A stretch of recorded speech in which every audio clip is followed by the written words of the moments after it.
Build something you can be proud of. There's something incredibly satisfying about learning something new and actually watching your progress build over time. That's what I love about Rosetta Stone. You don't have to dive in for hours. You start small, fit lessons into your day, and suddenly you're understanding more than you thought you would. Rosetta Stone has been the trusted leader in language learning for over 30 years, and their immersive, intuitive method really stands out. There's no memorizing random vocabulary lists and no feeling lost. You learn naturally, starting with words, building to phrases, and then full sentences, without English translations, so it actually sticks. Plus, Rosetta Stone offers 25 languages, from Spanish and French to German and Japanese, all designed for long-term retention. Don't wait. Unlock your language learning potential now. Listeners of this podcast can grab Rosetta Stone's lifetime membership for 50% off. That's unlimited access to 25 language courses for life. Visit rosettastone.com/rs10 to get started and claim your 50% off today. Go to rosettastone.com/rs10 and start learning today. Skincare experts and dermatologists have often touted the benefits of indoor humidity as essential for healthy, glowing skin. But did you know dry air can start to harm your skin in as little as 30 minutes? For years, many people have relied on humidifiers for better skin, sleep, and overall wellness.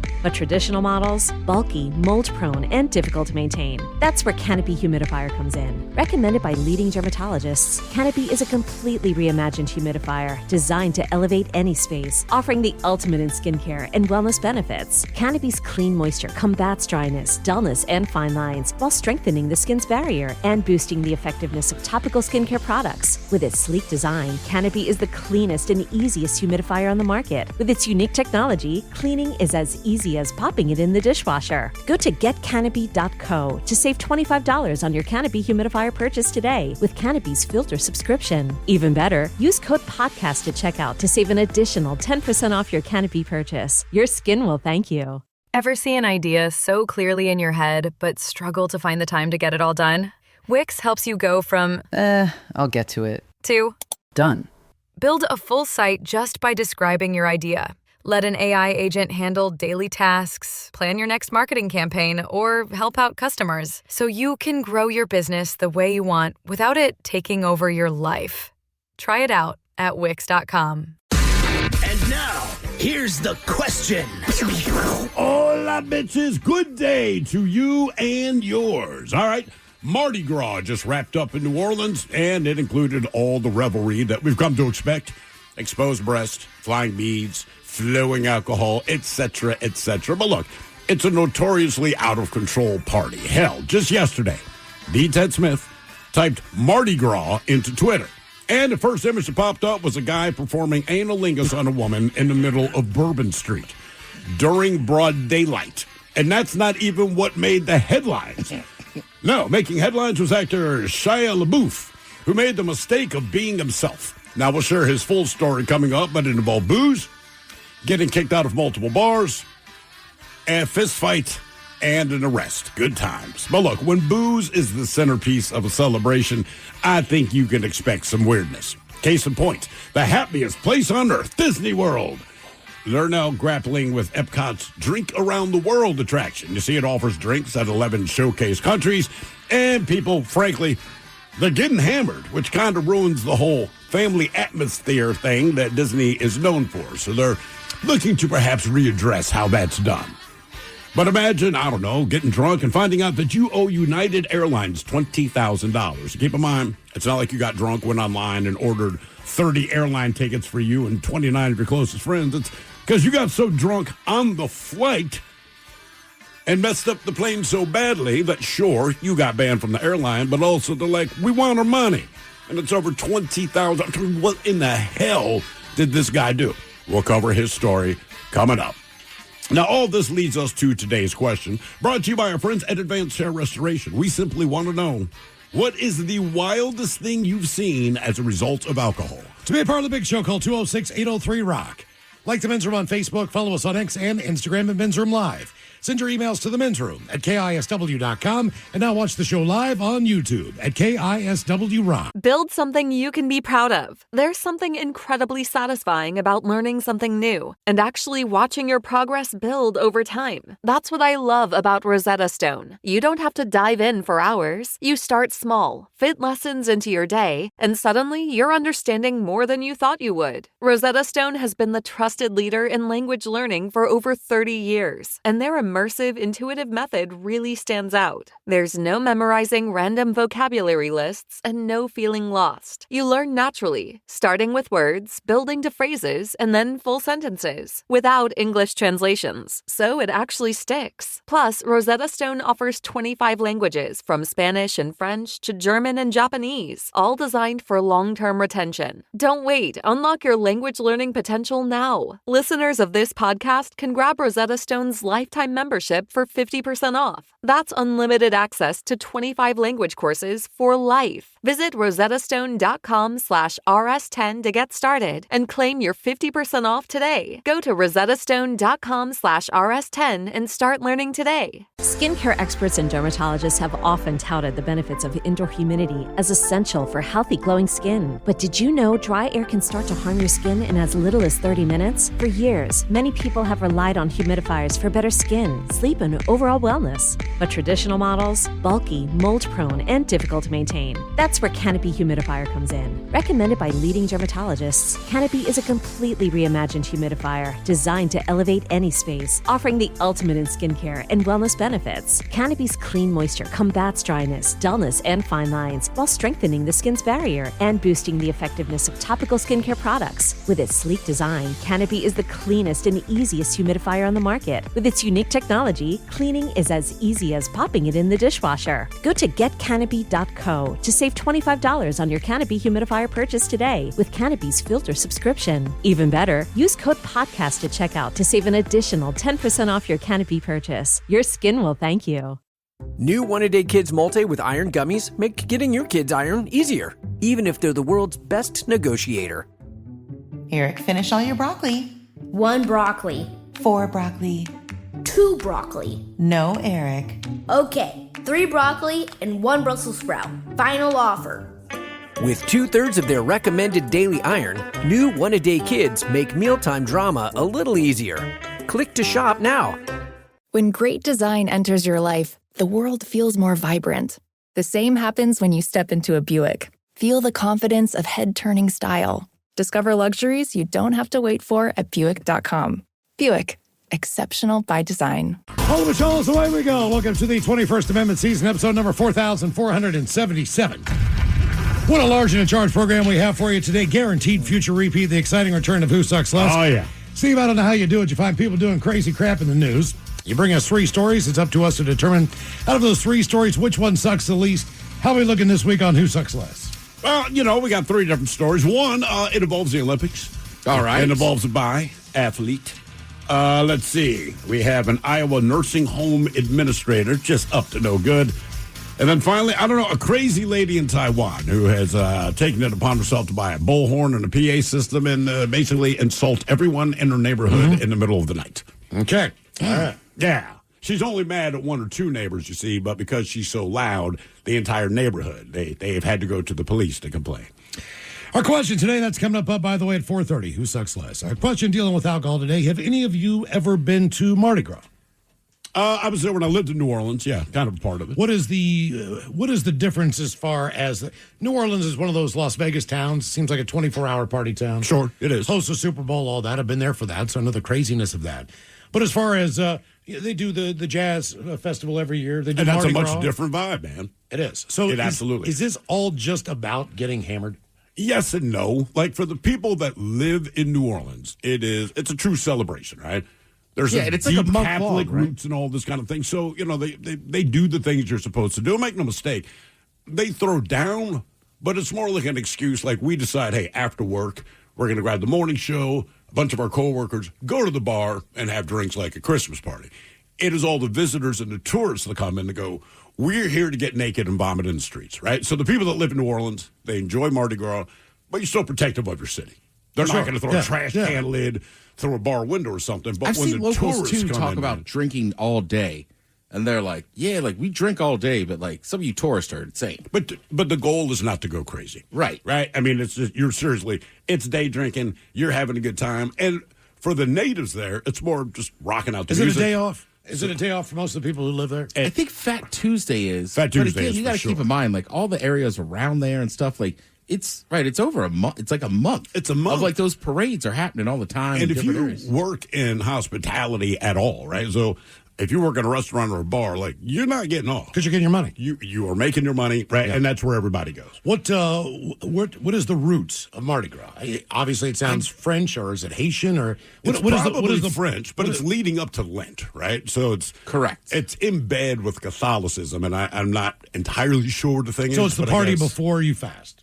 It's a party before you fast, absolutely. Right. So yesterday was Fat Tuesday, right? Yeah. So today, if you're a Catholic, it's Ash Wednesday. Ash Wednesday. Right, which would be generally a day of fasting. You go to church. You know what You're I mean? atoning for everything you did last night. Is how Right, you so that's kind of why you give up stuff during Lent, is that like you can kind of party up to it. Then specifically Fat Tuesday is like, get it all out of your system. So was today the day you're supposed to fast? Yeah. Ash Wednesday, Did you fast? That would be the start. Honestly, yeah. You did. You have. I have been, yeah. Oh, wow. Really? Did you just determine you were going to do it? Yeah. Okay. Are you hungry? Not right now. All right. Not right now. I'm sure when I Okay. get home, I'll be like, damn, I'm hungry. How long does the fast? Is it sundown? Yeah, I mean, Catholics aren't super strict. So you're mainly, Yes, the main thing is no meat. No meat, right. And then I think you're supposed to fast, maybe have like a small meal later on. Would this be another big, like, filet of fish day, like Good Friday? Correct. So remember, Okay. that's why the filet of fish was invented. Because the guy that owned the McDonald's, you couldn't change the menu, but he's in Ohio. There's a ton of Catholics. And he's like, look, they don't eat meat on Fridays I'm losing often, money. Right. but they certainly don't eat meat on Fridays in Lent. So I've invented this fish sandwich. And I want to say it was crazy that they added it to the menu. But Is it, also noticed this weekend, right? Like my buddy was sitting there, we were watching Subsport, and he's like, seems odd Arby's is pushing their fish sandwich. I was like, Yeah. Lent's coming up, dude. This is like, the time to do And it. apparently they have one of the best. Yeah, I don't know. As far as when they rank fish sandwiches from all the I fast have food heard places. But I never think to go to Arby's and get a fish sandwich. No, they have the I am- meats, yeah, and the I'm- fish is I'm not getting the all the meats. Well, and what I was saying to Mike is he didn't grow up Catholic like I did, but like we always had pancakes and sausage on Fat Tuesday. Like you'd go to the church, like, and everybody would be there, kind of hanging out and whatever. Okay. So is it cheese pizza night then?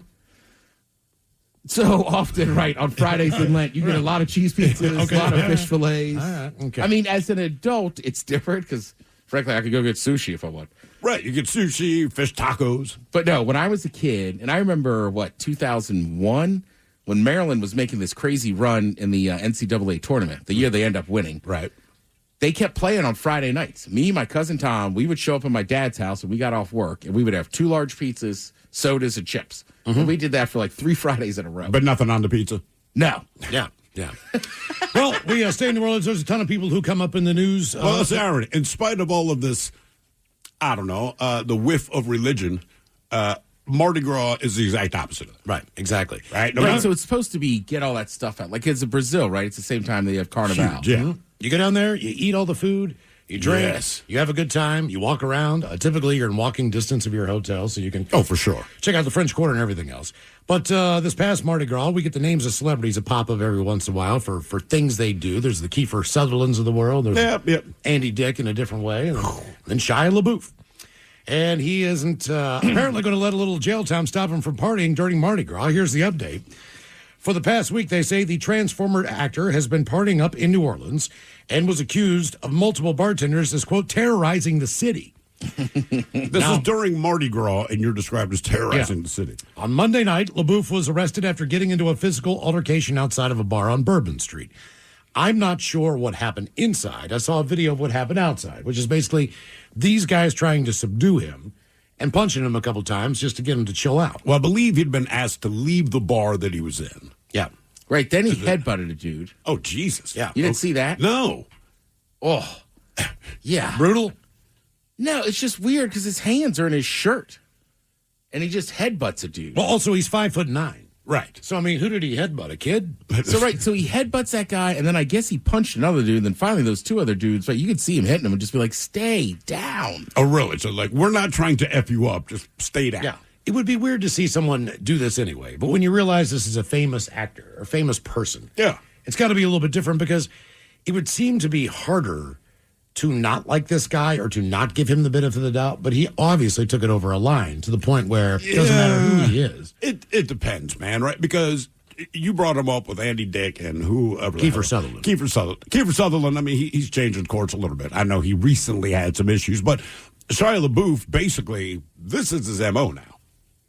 Right? So, like, if Andy Dick rolled up to you in a restaurant and he's being a douchebag, you would not give him the benefit of the doubt. You'd hit him with a chair. Right. Because you know he's a douchebag. Shia LaBeouf is kind of on that same tip.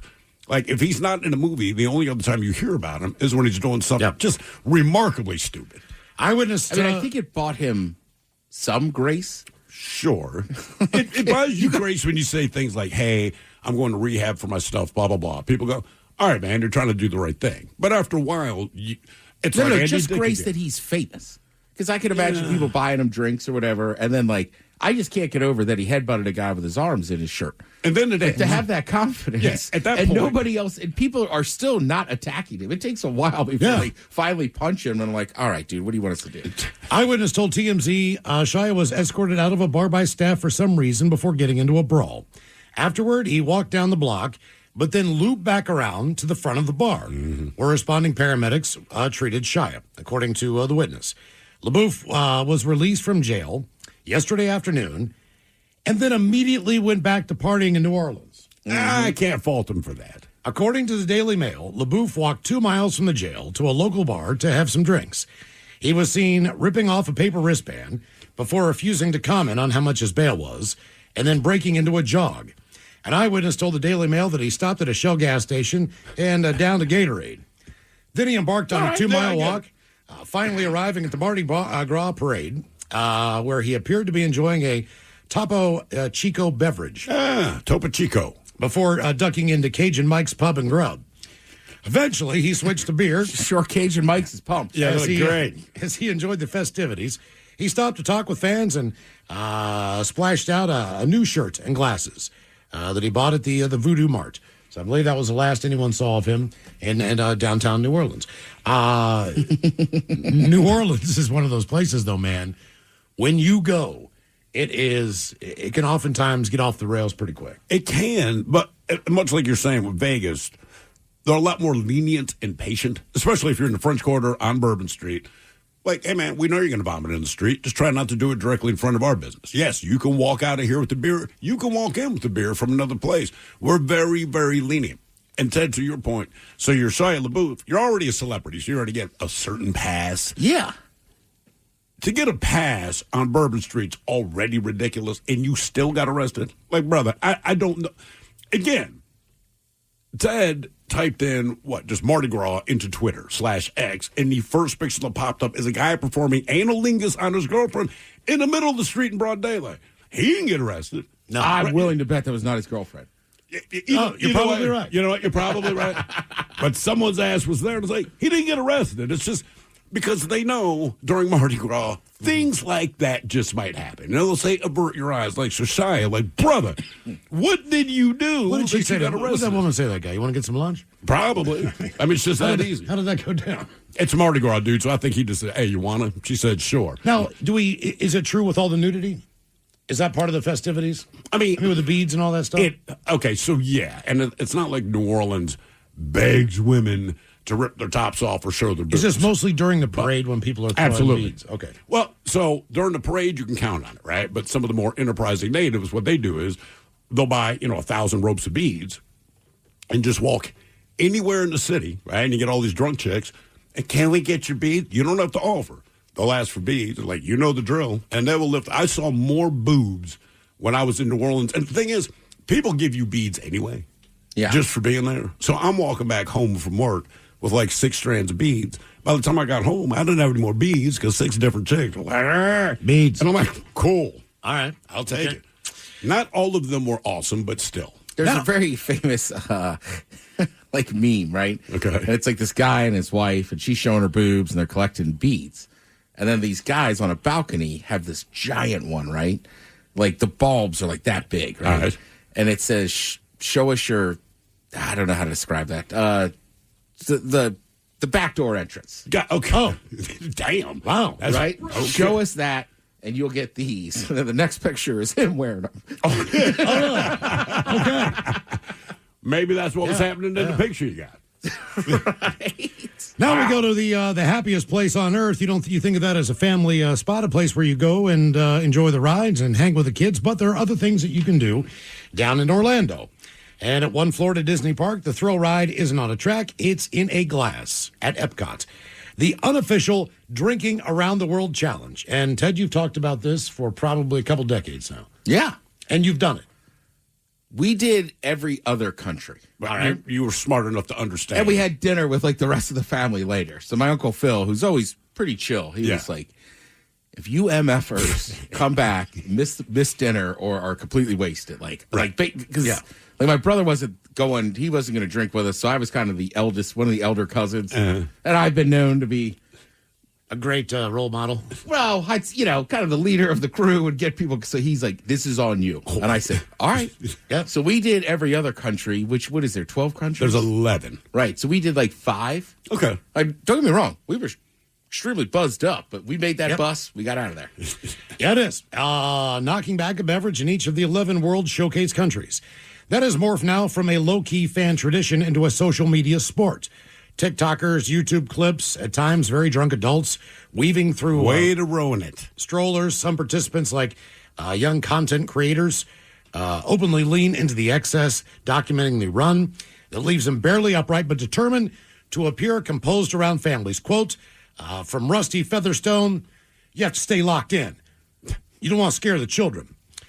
Staff are trained to intervene when that problem becomes visible. Epcot bartenders, including one Jose Lopez, who's been on the job for 35 years, says he's seen guests pass out at tables, topple off benches, and occasionally end up in the ER. And he's very quick to cut people off and push water when they show signs of overdoing it. Those who cross the line can be escorted out of Epcot and off the Disney property, as one TikToker friend learned after jumping into a fountain.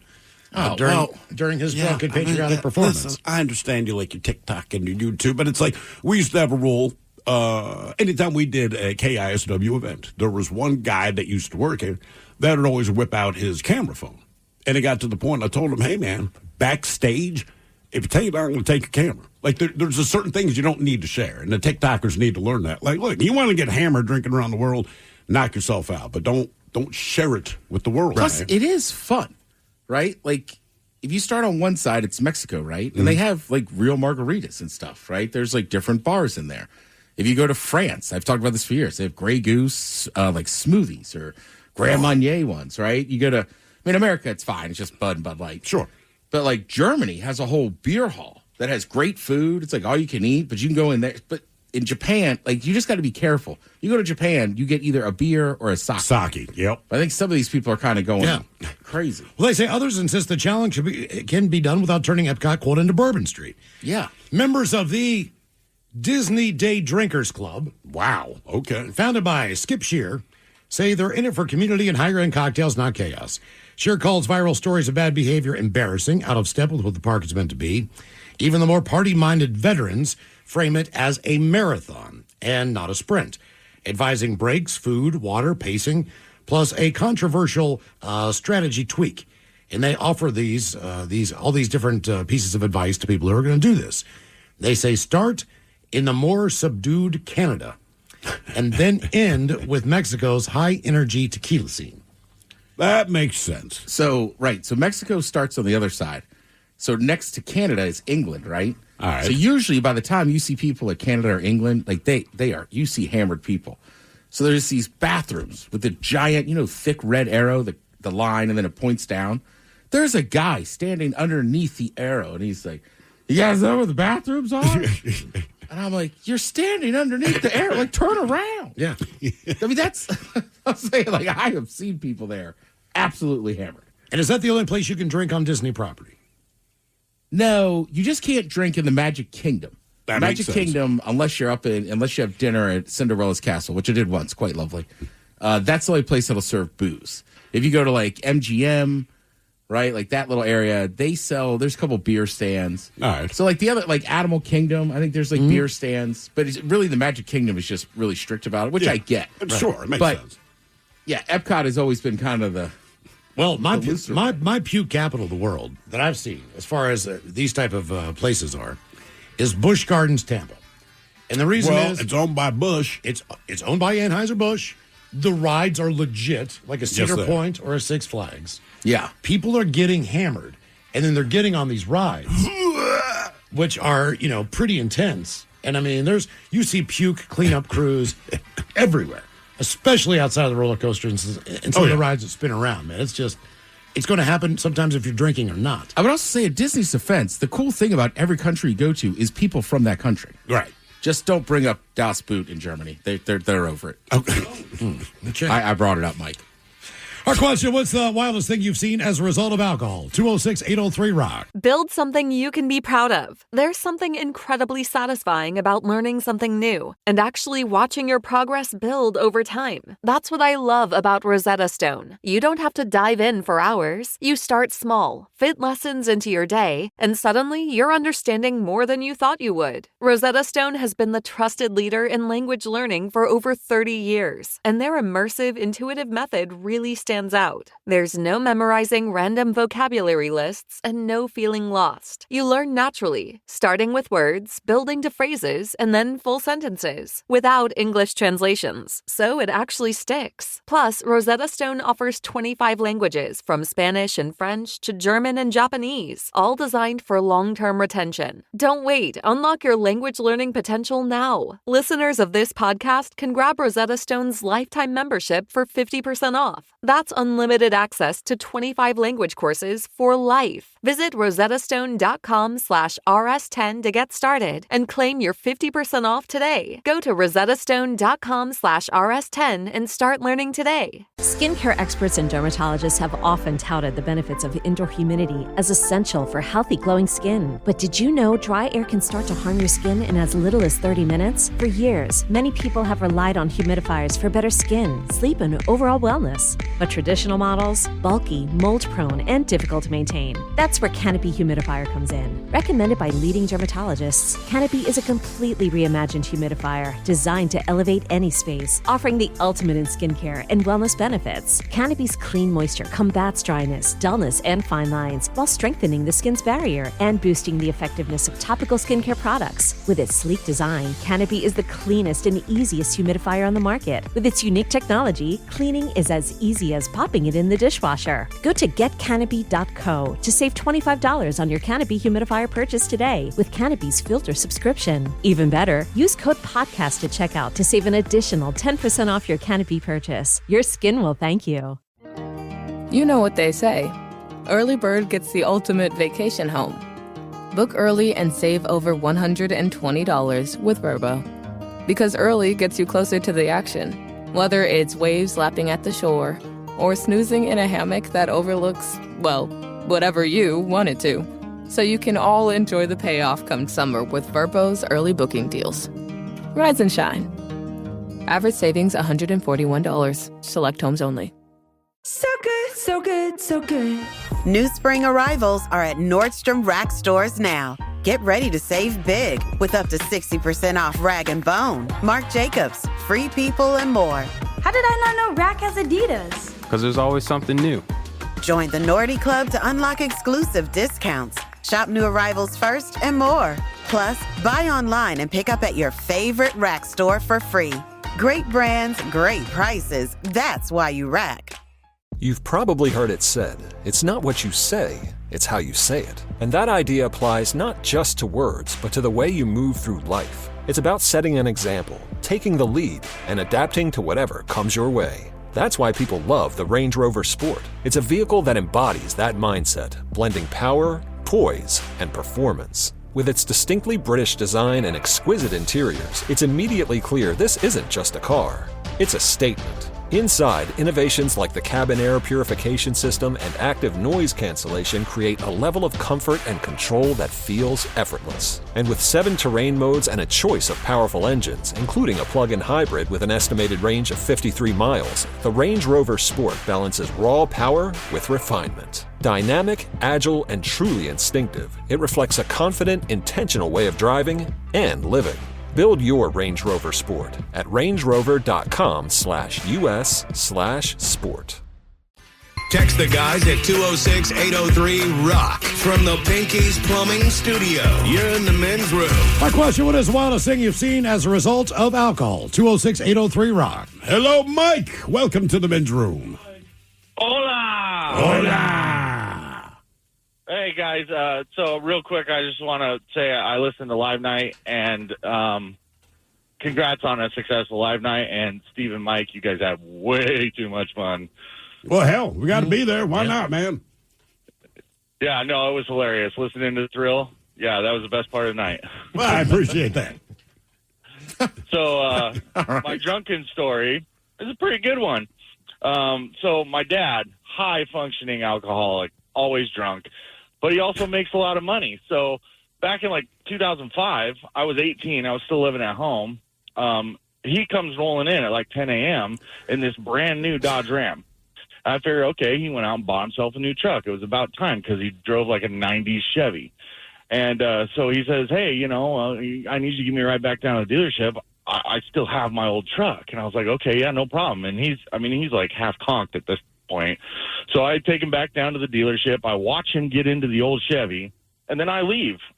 I go and I grab a pizza and I go home. He doesn't get home till about 9 o'clock. And he comes rolling in this even newer, lifted Dodge Ram. So now we got two brand new Dodge Rams in the driveway, and he comes walking in. He's like, oh, hey, you got the same truck as me, huh? And I was like, wait a minute. This guy forgot he bought a truck already today because he was trashed. So I played it off. I was like, yeah, I guess we both got the same truck. This went on for about 2 months. I had a brand new truck for 2 months because he didn't realize he had bought two trucks until he finally saw them taking two payments out of his account. That's what tipped him off. Was it the same color?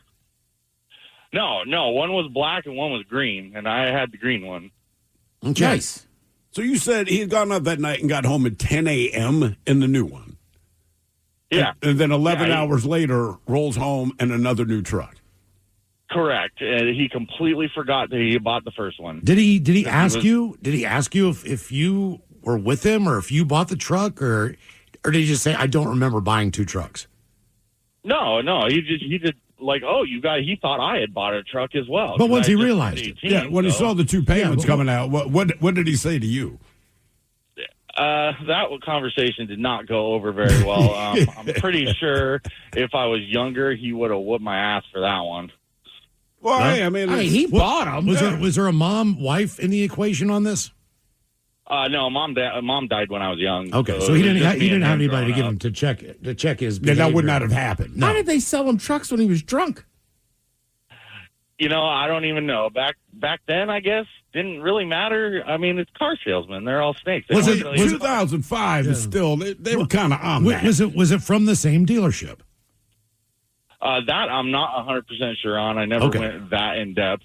It's just, I know one was way more expensive than the other one. And, it was a very interesting situation. So how long did you have the truck?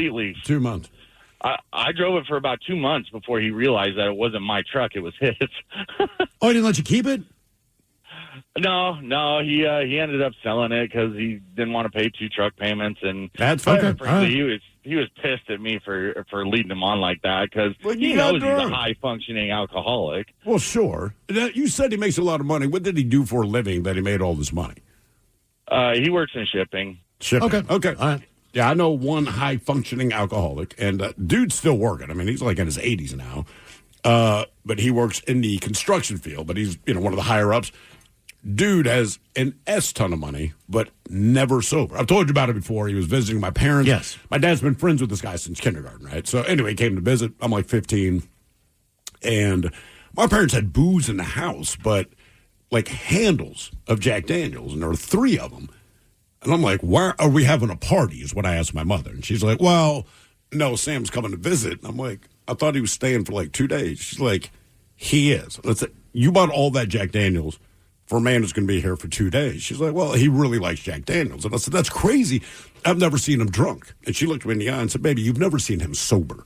I can't believe he's still alive. That's you know what I mean? Is, I saw him about a year and a half ago. I think it was like Father's Day or something a couple of years ago. But he was at my parents' place. Yeah, it'd be about 3 years ago because they were still living here.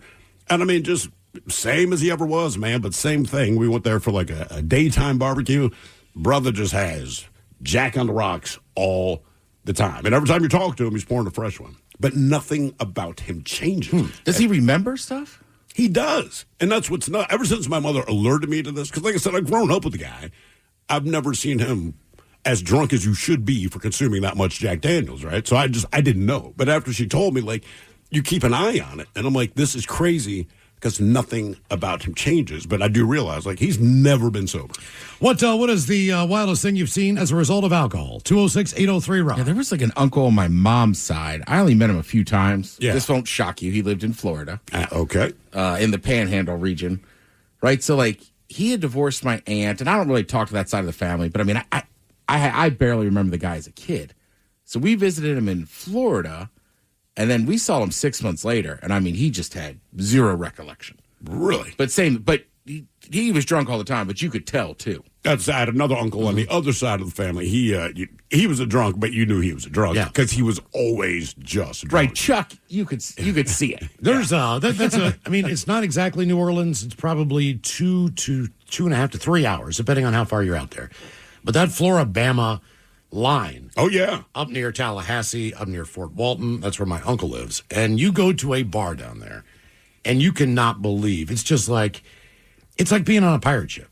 It's just a different level of debauchery. I can't explain it. Like after, I can, believe it or not, I can hang in those bars till about 7 or 8. Mm-hmm. But most of those guys are older, retired, they have money. They're getting in the bar at 2 o'clock in the afternoon. And they're drinking whiskey. So you need to get out of there at a certain point because then it becomes dangerous. I mean, it's when the fight just started. even being on the road, you know. Oh, yeah. Everything. I've never really felt uncomfortable, you know, around a group of people like I have down there. Where I'm just like, and they're driving golf carts on the road. Mm-hmm. It's just a different vibe. It's a completely different vibe. I mean, look, I've said it before, but as far as, and look, I've seen a lot of drunk people, myself included, but just the craziest I've seen as far as what I just could not believe what I'm looking at. But in Florida, Delray Beach, I think it's Delray Beach, and waiting in line at a gas station to buy a pack of smokes. There's a guy, kind of looks like Magnum P.I., shirt's buttoned all crooked and all this. And he buys a 6-pack of beer, but he is effed up, man. So he's kind of hanging on the window. You know, it's one of those kind of kiosky things. The woman, she gives him a 6-pack, and he stumbles. I always remember, it's a red Pontiac Fiero. It had one working headlight, so the kind that came out of that's right. So one was up, the other one's down. Dude starts his car, puts it in reverse, and this gas station is at the intersection of 2 major highways.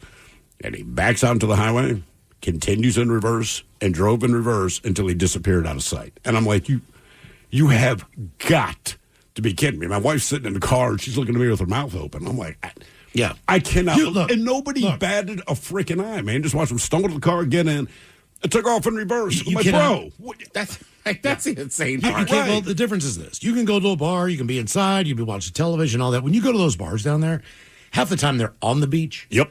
You're stepping on sand. The Gulf of Mexico is in front of you. You know, they got reggae music playing. It's just a different vibe as far as, like, people are there. It's almost like they live in a vacation world. They do. And they treat it like that. As far as, like, it's like being on a cruise ship drinking. I can't believe there's not more drownings.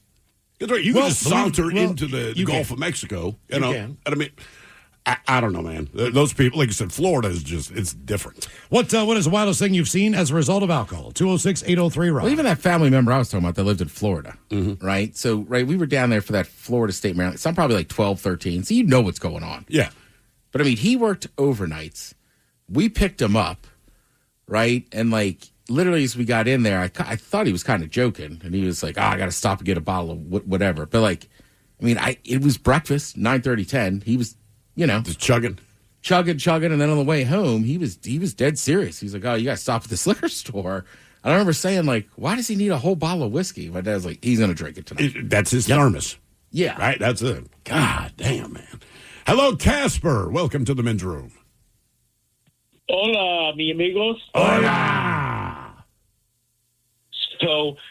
So I went to this big Catholic wedding. It was a friend of my wife's sister, or like my wife had worked with this lady, and she was friends with her sister too. Anyway, we go to this big Catholic wedding in downtown Seattle. Was it a full-on Catholic wedding? Like it lasts like 2 hours? 2 hours before you even get to the reception? At least 2 hours. It lasted for at least 2 hours. And then we go to Safeco Field, and that's where the reception was. They had hot dogs and nachos and pizza popcorn on the table, right? And they had an open bar. And, just drink as much as you want, And so I was getting fairly hammered. We were drinking IPAs, and I was really drunk. And we get up. I go up to the bartender. I'm going to get my last drink. And there were signs as you were waiting to get your drink said, if you appear to be intoxicated, we're going to take the drink away from you, blah, blah, blah, right? So I put on my soberest face, and I said, I'd like to, can I get another one, please? And she says, it's last call. Would you like two? I'm like, are you kidding me? Two? Yeah. I'll definitely take two. So they had cameras, like disposable cameras on all the tables too, right? And I was so drunk, I was taking like cleavage pictures with all these cameras. I got hell for that after that. That was bad. I did that at a friend's wedding. Her reception was on her property, right? And the wedding was what it was. And by the time we got back there, and this particular woman and her friends, they all throw down. They're all going to get hammered. I got hammered. But same thing, each camera or each table had a disposable camera. I took all of them, and every single picture from all of the disposable cameras, they were of me. Every single one, right? So... you mean like you would take the camera and just click, click, click and go through it all? Yeah, just different faces and all this. But I did it on each and every table. And this is one of the few times my wife was even like, I know I shouldn't let you do this, but it's funny enough. Just go ahead, whatever. So I kind of forgot I did it. And about a month later, I bump into this woman, and she's like, thanks for coming to the wedding. I'm like, sure. She's like, I was flipping through my wedding photos. I'm still not tracking. And she's like, I had to laugh, but I had to convince my husband to laugh because there were something like 240 pictures of your face. I'm like, oh, yeah. Yeah, I grabbed all the disposable cameras and did that. She's like, I know. Because those are my wedding photos. Single picture. Oh, yeah. I said, you should get a wedding album. What did you do? You took a picture of your Jimmy, didn't you? Yeah, I did. Were you drunk? Yeah. Okay. All my buddies graduated from Hopkins. So I was living with them, right? But I had an actual day off, right? Yeah. I didn't have to work at the radio station. I didn't have to bartend. So I went out, me and another buddy who wasn't graduating. We did the same, like they were going to be at the ceremony. We set up our house for the whole family to come over. Sure. We had set up a bar, right? So, but during the day, we're getting hammered, right? And there's like family members there. So my buddies are kind of encouraging too, right? They're like, Teddy, my grandmother's about to die. Will you show her how to do the 2-story beer bong? Sure. Sure, man. Right? But at some point, there was disposable cameras, so I took one of my junk. And same thing, like a week or two later. And my one buddy, his sister was attractive. His mom was attractive. All right. He goes, my mom knows what your penis looks like.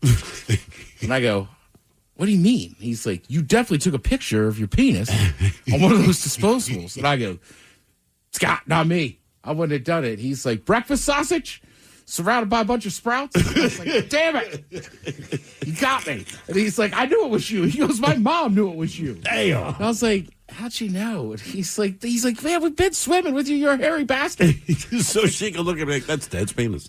Yeah.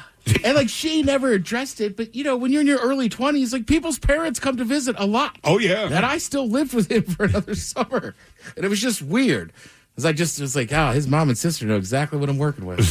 What is the wildest thing you've seen as a result of alcohol? 206-803-ROCK. I'd rather disappoint him in the moment, not have it. Exactly. Now you got no chance. It's there forever. Hello, Kyle. Welcome to the men's room. Hola. How you doing, gentlemen? What a wonderful day it is. Yeah. Yes, indeed. So this was a ways back, 2001. I was bartending. I had just turned a little over 21 and a fresh job. And it was down south in Spanaway area. Used to an old bar that used to be there called the Q and Christian. And it was an old converted Wendy's. If you remember the 90s style Wendy's, they had those big glass atriums that went around in front of the building. Yeah, kind of the brown tinted glass. Right, exactly. So, and on the outside of the building was surrounded with juniper bushes between 3 and 4 foot high. standard decor. And inside the bar, we had dance floor, DJ stuff, and the main part of it was they had pool tables, and we catered to pool leagues and such. And there was 4 tables that were rental tables, and then one table that was a coin op with the chalkboard you put your name on. And this particular weekend evening, there was a group of Samoan gals that were in for a birthday party, and one of them was most of them were regulars anyway. And this gal, her name was Mapuana, and I would never forget this woman. She was well over 6.5 foot tall, close to 500 pounds. She wore a men's size 15 flip flop. Her hands were so big because we used to yell at her all the time because in Washington it's illegal to drink out of a pitcher directly. You're supposed to pour it in a glass first, according to the state laws. But this woman was so big, when she held the glass, it looked like a thimble in her hand. So she was always picking up pitchers and drinking out of them. And during this birthday party celebration, and the popular drink that had just come out at the time was Hypnotic. Yep. And Red Bull and stuff. So people were drinking Jaeger bombs and what they called Incredible Hulks, which was Hypnotic and Hennessy. So it turned green, right? Yeah, I've had them, man. That you're going down quick. Right. So these ladies are drinking those along with pitchers of Shock Top, which was the new beer at the time. And they're having a good time. And this guy comes in around 10 o'clock at night. First, I'd never seen him before. And he's normal size guy. He's close to 6 foot, average build, probably mid-20s. And he wants to run a table, but all the tables are taken up by this birthday party. So he puts his name up on the list, and he's waiting forever. And he keeps coming over and asking me about getting a table, and he wants to play. And I'm like, you just got to wait for the list, guy. I don't know what to tell you. Finally, he gets on the table, and this is probably after midnight now, and he's been waiting a long time. Then also drinking. Karaoke's going, people are dancing, it's loud as can be, and before you can hear anything, you hear Mapuana scream at the top of her lungs, "F you, Howie," as she grabs this guy by his collar of his shirt and his junk and throws him over her shoulder at least 5-6 feet past the pool table through the panel of the atrium window. Oh my God. Outside into the juniper bushes. Jesus. Was he okay? He starts scrambling around like, what's going on? Her friends rush her out the door as she's she's still yelling and trying to cuss at this guy. We go running out. I don't know. First they look out the window and he's not moving. They go out and trying to get him out of the bushes, and he's totally unconscious, starts coming to, has no idea what has happened. Wow. And he's bleeding from everywhere because we couldn't tell what were cuts from the glass and what was ripped up from being him trying to climb out of the juniper bushes. Jesus. They're full of stickers. Finally comes, we call the ambulance. They come. We've got him wrapped in bar towels. They come and get him. The police come. We're trying to give a description, and we're like, "What's a giant woman?" And the next day, they're not going to believe that. Right? They're like, what do you mean? I'm like, this woman picked him up and threw him through the window. At least, I mean, because it stopped the whole place. It was a record scratch. Dead silence. Jesus. Wow. What did he do to that woman? But nobody knows. They were arguing something over the pool game, and whether it was his turn or nobody knows why she grabbed him. Howie. Wow. What is the wildest thing you've seen as a result of alcohol? 206-803-ROCK. Skincare experts and dermatologists have often touted the benefits of indoor humidity as essential for healthy, glowing skin. But did you know dry air can start to harm your skin in as little as 30 minutes? For years, many people have relied on humidifiers for better skin, sleep, and overall wellness. But traditional models, bulky, mold-prone, and difficult to maintain. That's where Canopy Humidifier comes in. Recommended by leading dermatologists, Canopy is a completely reimagined humidifier designed to elevate any space, offering the ultimate in skincare and wellness benefits. Canopy's clean moisture combats dryness, dullness, and fine lines while strengthening the skin's barrier and boosting the effectiveness of topical skincare products. With its sleek design, Canopy is the cleanest and easiest humidifier on the market. With its unique technology, cleaning is as easy as popping it in the dishwasher. Go to getcanopy.co to save $25 on your Canopy humidifier purchase today with Canopy's filter subscription. Even better, use code PODCAST at checkout to save an additional 10% off your Canopy purchase. Your skin will thank you. Quick, choose a meal deal with McValue. The $5 McChicken meal deal, the $6 McDouble meal deal, or the new $7 Daily Double meal deal. Each with its own small fries, drink, and 4-piece McNuggets. There's actually no rush. I'm just excited for McDonald's. For limited time only, prices and participation may vary. Not valid for McDelivery.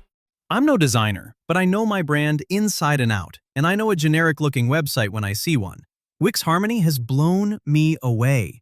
It's a website builder that lets me switch back and forth between using AI and hands-on editing tools, so I can create a website exactly the way I pictured it. I even get a personal AI agent that's an expert in web design and helps me out. Try it out for free at wix.com/harmony. That's wix.com/harmony. Quick, choose a meal deal with McValue. The $5 McChicken meal deal, the $6 McDouble meal deal, or the new $7 Daily Double meal deal. Each with its own small fries, drink, and 4-piece McNuggets. There's actually no rush. I'm just excited for McDonald's. For limited time only, prices and participation may vary. Not valid for McDelivery. When great design enters your life, the world feels more vibrant. The same happens when you step into a Buick. Feel the confidence of head-turning style. Discover luxuries you don't have to wait for at Buick.com. Buick. Exceptional by design. Presented by T-Mobile, the official wireless partner of Odyssey Sports. With an awesome network and great savings, there's never been a better time to join T-Mobile. Visit your neighborhood store to make the switch today. Always find what you love at Total Wine & More. With so many great bottles to choose from at the lowest price, it's easy to find your favorite or something new with help from one of their friendly guides. Every bottle comes with the confidence of knowing you just found something amazing. With the lowest prices for over 30 years, find what you love and love what you find. Only at Total Wine & More. Spirits not sold in Virginia and North Carolina. Drink responsibly. B21. Edible arranges effortless joy all year with same-day and next-day delivery or local pickup. Edible makes gifting simple. Choose fresh arrangements, dessert boards, and big treats that arrive ready to gift. Perfect for birthdays, thank yous, anniversaries, or just because moments. Let Edible arrange the details so you can focus on celebrating the people who matter. Order online at edible.com or visit your local store to learn more. The shenanigans continue. This is the Men's Room with Miles and Thrill. Our question, what is the wildest thing that you've seen as a result of alcohol? 206-803-ROCK. We head down to Puerto Rico. A Missouri woman was allegedly so infuriated after a bar in Puerto Rico kicked her out that she burned it down to the ground. Damn. Along with an adjacent fully booked hotel. Danielle Barthery, 36 years old, was arrested back in Missouri, where she allegedly fled hours after the fire in the seaside town of Cabo Rojo. She had booked an Airbnb when she arrived at the bar around 8:30 on New Year's Day. Witnesses said she was already intoxicated. Denied alcohol, she became belligerent and argumentative, making comments about Puerto Ricans, and was asked to leave, according to court documents. Puerto Rico. Yes. She allegedly refused to leave. The bar owners called police, who did her a solid and escorted her back to her Airbnb. All right. That was it. Okay. But she returned as the bar was closing and acted more aggressively. Prosecutors say she was there about 12:30. Surveillance video showed a woman matching her description at the bar, pouring liquid from a red container. According to prosecutors, the owner of her Airbnb had given her the red government-issued gas can to fuel a generator because there was an island-wide blackout. Okay. So in case the power went out again, she'd have a generator. I bet you they regret that now. A subsequent fire burned down the bar, an adjacent restaurant, a gift shop, and a hotel that 31 guests were staying in. All escaped with their lives, owing to what prosecutors say were skilled firefighters and luck. But a whole community was scarred by her actions. A lady without any reason, revenge, I don't know, burned our place and turned our small place into a paradise, from a paradise into hell. Though she'd planned to stay in Puerto Rico for another 10 days, she left for the airport hours after the blaze. Now, questioned back home by police in St. Peters, Missouri, she admitted she did some things that were out of character for her, but claimed not to know anything about a fire. She was later indicted on an arson charge by a federal grand jury in Puerto Rico and faced 5 to 20 years in prison if convicted. Damn. That's crazy. I mean, and like you said, the cops did her a solid. We can make it bad. We can arrest you in, that kind of crap. Hey, we'll just drive you back to where you're staying. Yeah. To me, chalk that up to a victory, man. Right. Guy I used to know, played football with. Statute of limitations maybe has not run out on this yet, but either way. What did he do? His His first girlfriend was in high school. All right. And they stuck together through high school, and I want to say that they were together for a short time during their college years and all that stuff, too. At some point in time, she was pretty hammered, and she told my buddy Greg that her uncle, when she was growing up, had molested her. All right. All right? And he lost his mind. All right? Now, back home where they were from, now keep in mind, she told him this in Morgantown, where we were living at the time. So he'd never known this before. But when he went back to his hometown, that his girlfriend's uncle owned a gas station downtown. All right. All right. So my buddy and another friend, they went to a bar, they got hammered. And I guess they got to the point where Greg was intoxicated enough and was getting more angry about the fact if that guy walks in here, right, just stewing on I'm going to kill him. If I ever see him again, I'm going to knock him out. That was my baby. I can't believe he did that to her, blah, blah, blah, blah. So they get the bright idea at some point in time in the middle of the night, like 3 o'clock in the morning, they're going to burn the gas station down. So they get a 6-pack of beer. And I don't know how they did it. I don't know how they lit it on fire. But they did. And they went up on a hillside and sat there and drank that 6-pack of beer and watched the entire gas station burn to the ground. Wow. And it was a small town. So, engines are coming in from different towns, different counties to help fight this Is place. it all volunteer? It's a gas station on fire. Right. This is not, Seems dangerous. This is not a one-truck job. So, apparently, it was just the entire valley was lit up in red lights, police cars, and they just sat there, sipped on their beer. He did say we were intelligent enough to take the cans with us because probably fingerprints all over. Sure. Or whatever the deal is. But I was like, you burned down a gas station. Because how much time had passed before he told you? Well, he had gone home for a holiday. It was either Thanksgiving or for Christmas. Okay. So when he came back from holiday, from going home, we were in a bar later on, and he's like, hey, man, he's like, my girlfriend, right? He's like, well, she told me some things that weren't very good about her uncle. And I was like, that sucks. You beat his ass? He's like, no, man. He's owned this gas station in town since I've lived there, and I burned it down. I was just like, Jesus Christ, man. He's like, burned it to the ground. And never got caught. Never got caught. Wow. As far as I know, never got caught. And I'm sure the alcohol didn't help, but I'm not going to blame that just on booze. No. I mean, he was fuming. He's pissed already. He was fuming. Rightfully so. But wow, that was one of the at that point in time in my life, that was one of the bigger admissions I'd ever heard from anybody as far as criminal activity or anything like that, especially among my friends group. We did dumb things, but we did not burn down a gas station. But he just set the damn thing on fire, and I don't even know if I don't think it caught the tanks on fire, so to speak. But a couple of the gas pumps were on fire, and it was just the entire inside of the convenience store was going up in flames. So I don't know how or what they did to set that thing on fire, but they burned the building down and the front. Well, here's some good news for him. The federal statute of limitations for most non-capital arson offenses, 10 years. Now, if it results in a death, then there's no time limit. Right. So nobody died. Nope. So you're free to tell that, he could share the story now. Yeah. I feel like I would have stole some snacks first. I'm right there with you. Well, break in, you mean? Well, I mean, we're already going to burn it down. I might as well. Well, this is like the early 90s. This is the days before most places had security cameras. That's what I'm saying. If I'm going to burn down a place like that, why not rob it of snacks first?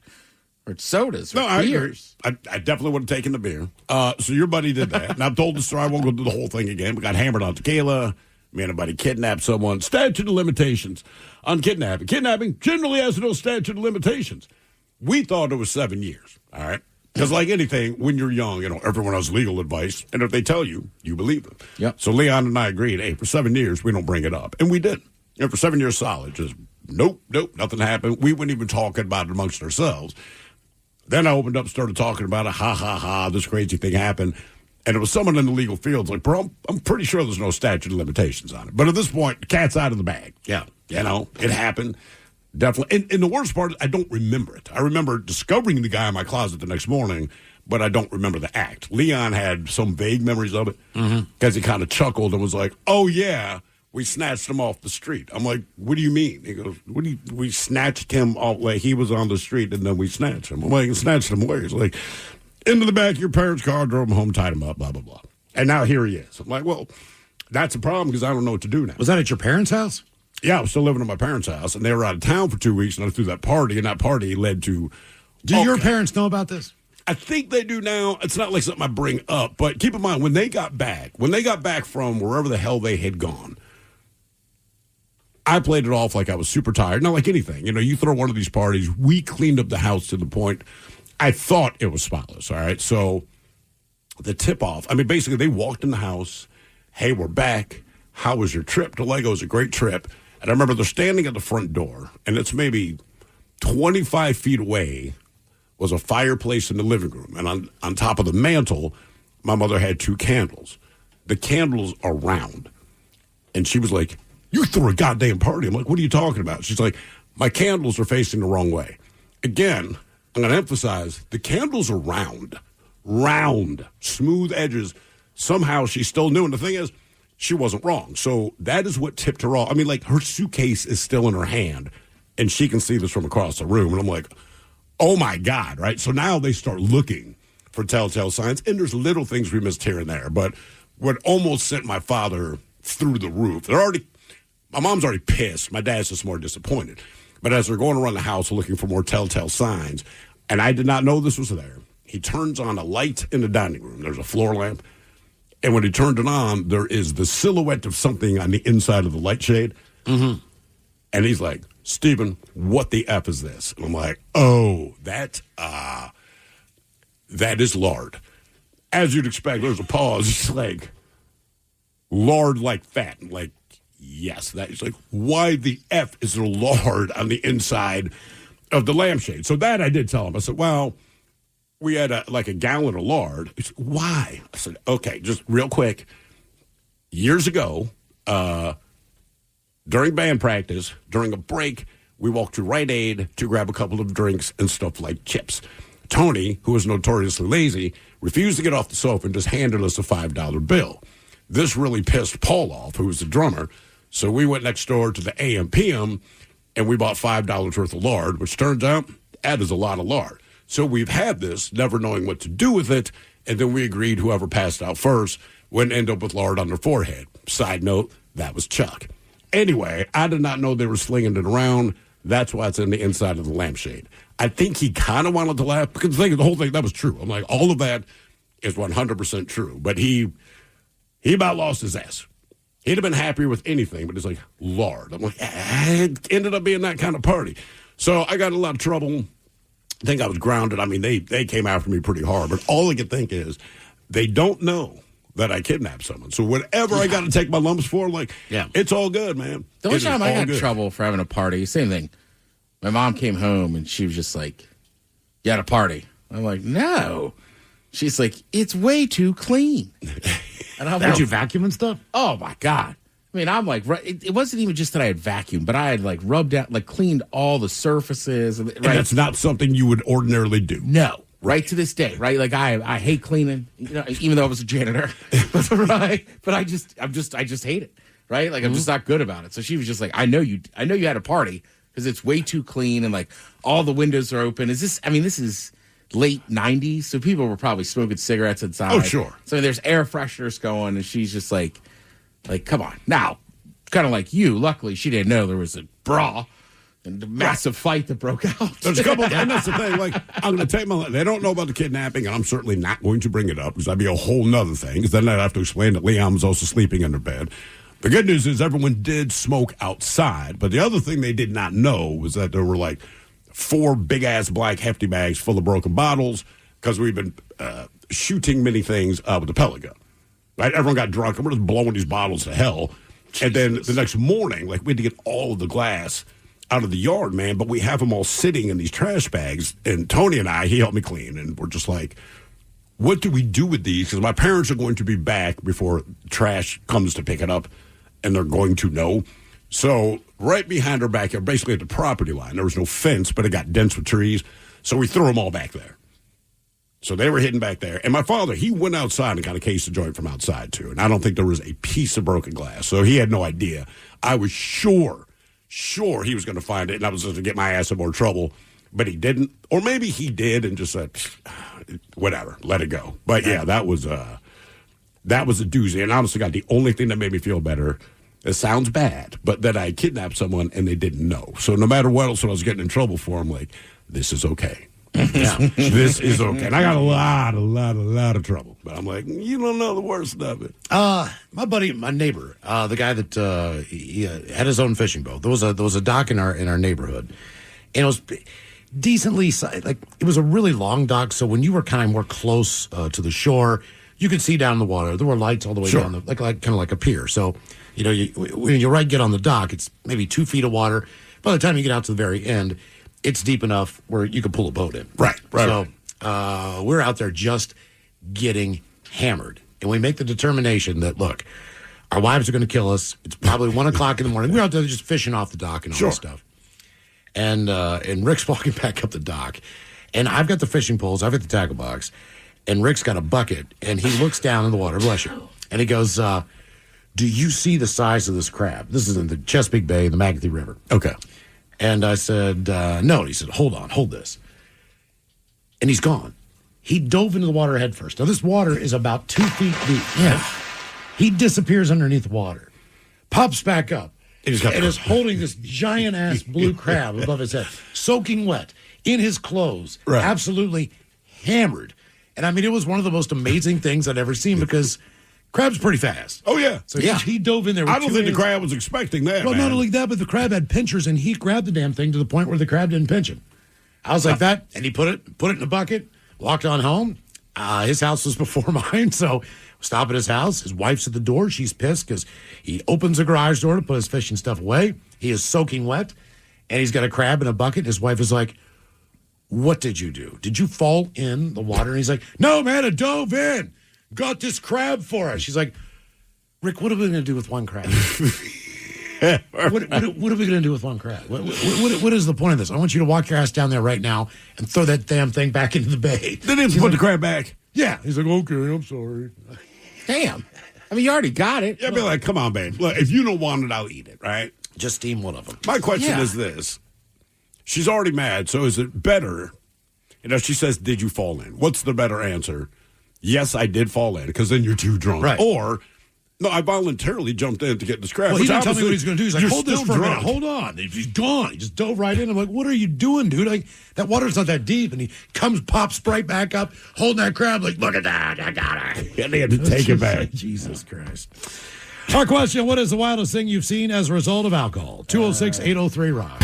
Presented by T-Mobile, the official wireless partner of Odyssey Sports. With an awesome network and great savings, there's never been a better time to join T-Mobile. Visit your neighborhood store to make the switch today. Calling all sightseers and selfie takers. Welcome to Texas, where a day on our hiking trails will lead to a lifetime of memories. And family road trips become family legends. Where thrill seekers make a splash into spring-fed pools. And picky eaters will clean their plates. This is your invitation to visit Texas and see it for yourself. Visit TravelTexas.com and plan your family's trip today. Let's Texas. Always find what you love at Total Wine & More. With so many great bottles to choose from at the lowest price, it's easy to find your favorite or something new with help from one of their friendly guides. Every bottle comes with the confidence of knowing you just found something amazing. With the lowest prices for over 30 years, find what you love and love what you find. Only at Total Wine & More. Spirits not sold in Virginia and North Carolina. Drink responsibly. B21. Not all heating systems or homes are the same, and that's why we don't do one-size-fits-all replacements. Angar Home Comfort's experienced design technicians come to your home, assess your layout, insulation, and energy use, and design a heat pump system that actually fits your needs. The result? Better comfort, quieter operation, and significantly lower energy costs. With our free in-home estimates, flexible financing, and even 0% options, upgrading has never made more sense. Call Angar Home Comfort today at 360-614-4543 to see what smart comfort looks like for your home. The mighty 99.9 KISW and KISW HD1 Seattle. Always live on the free Odyssey app. From the Pinky's Plumbing Studio, you're in the men's room. Text the guys at 206-803-ROCK. What is the wildest thing you've seen as a result of alcohol? 206-803-ROCK. We head to Montana. Uh-oh. They say you live and you learn. Some ideas you come up with fall short of your expectations, and for whatever reason, they don't work as planned. This is one of those examples. An unnamed 25-year-old Montana man, had to take care of an open container fine. No big deal. After a couple drinks and bowls of marijuana, he decided to grab one for the road and pop into the Granite County Courthouse and Sheriff's Office to take care of business. The plan started without a hitch. He made it in there and was waiting to pay the fine at the Sheriff's Office when it all started to unravel. Turns out it wasn't the best idea to have those drinks before getting behind the wheel, then driving down to the Sheriff's Office to pay an open container fine. Not on Sheriff Barkle's watch, anyway. When asked if he needed some help, his training and expertise kicked in, and he knew that the 25-year-old was, in fact, intoxicated. According to a post on the sheriff's official Facebook page, the male was asked to step outside and was then asked if he had driven his vehicle. In disbelief, the guy says yes. He was then given a proper scolding and asked how many drinks he had consumed that day. He replied in slurred words he'd had 2 drinks, which the sheriff's office pointed out usually means too many. To top all of that off, the man also told them he had smoked 2 bowls of marijuana. During the investigation into the matter, he agreed to a breathalyzer, which showed he was 3 times the legal limit. In his vehicle, deputies found, you guessed it, another open container. He was charged with aggravated DUI and another open container citation. Sheriff's Office passed along a PSA with this one. It reads, as a public service announcement, if you drive to the Sheriff's Office intoxicated, you will be arrested for DUI. If you drive here with a suspended or no license, you're going to get a ticket. If you enter the Sheriff's Office with a warrant, you will be arrested. If you decide to drink excessively or smoke marijuana, do not drive. Call for a ride. The Sheriff's Office will be happy to help, maybe even pick you up.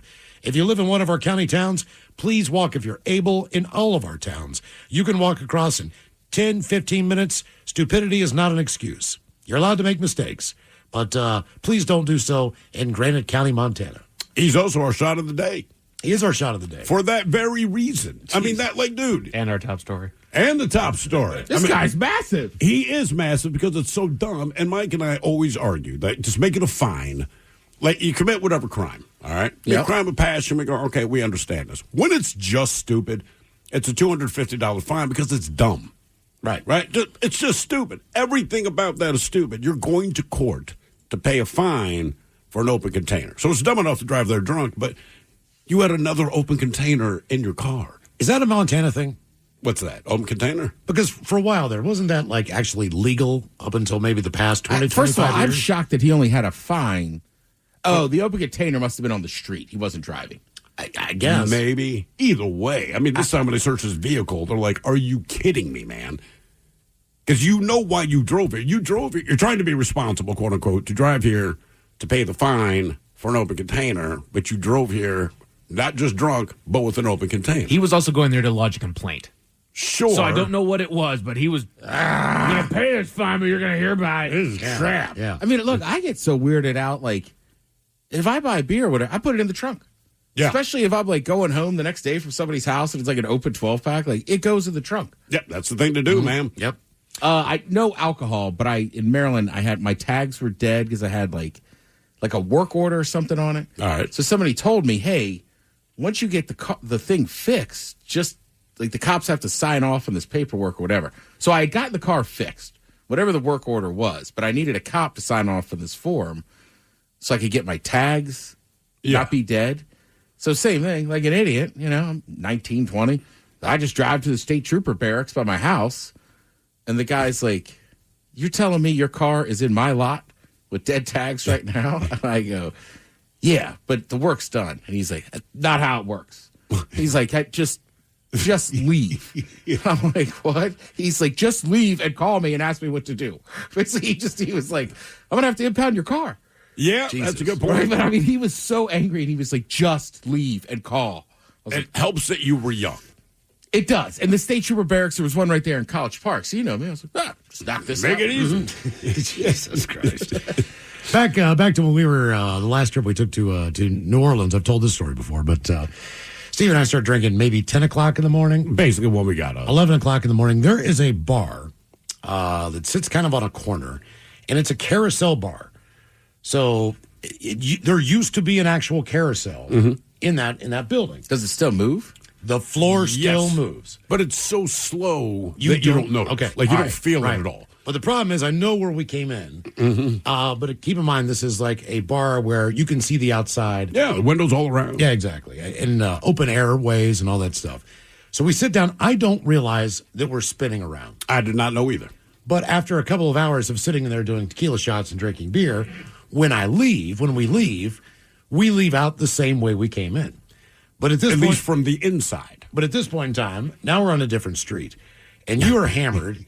I'm pretty drunk. But we needed to go back to the hotel because we were meeting our boss and his friends, a big boss as well. Very prominent, yes. For dinner that night. It's called the Carousel Bar and Lounge. It is called the Carousel Bar we and didn't Lounge. know that it's spun. I guess it's right there in the name. Yeah, I mean, I just Googled Carousel Bar French Quarter. It's like Carousel Bar and Lounge. Right. But you got to keep in mind, yes, when you're inside, like you I don't remember our exit was to our right based on where we're sitting. So when we left, we got to. But we're on it. There is a video. It is moving very, very slow. Yeah, we didn't know. You don't feel it, man. You just sitting there. And we were hammered. So when we walked out, we started walking the wrong direction. So we weren't walking to the hotel.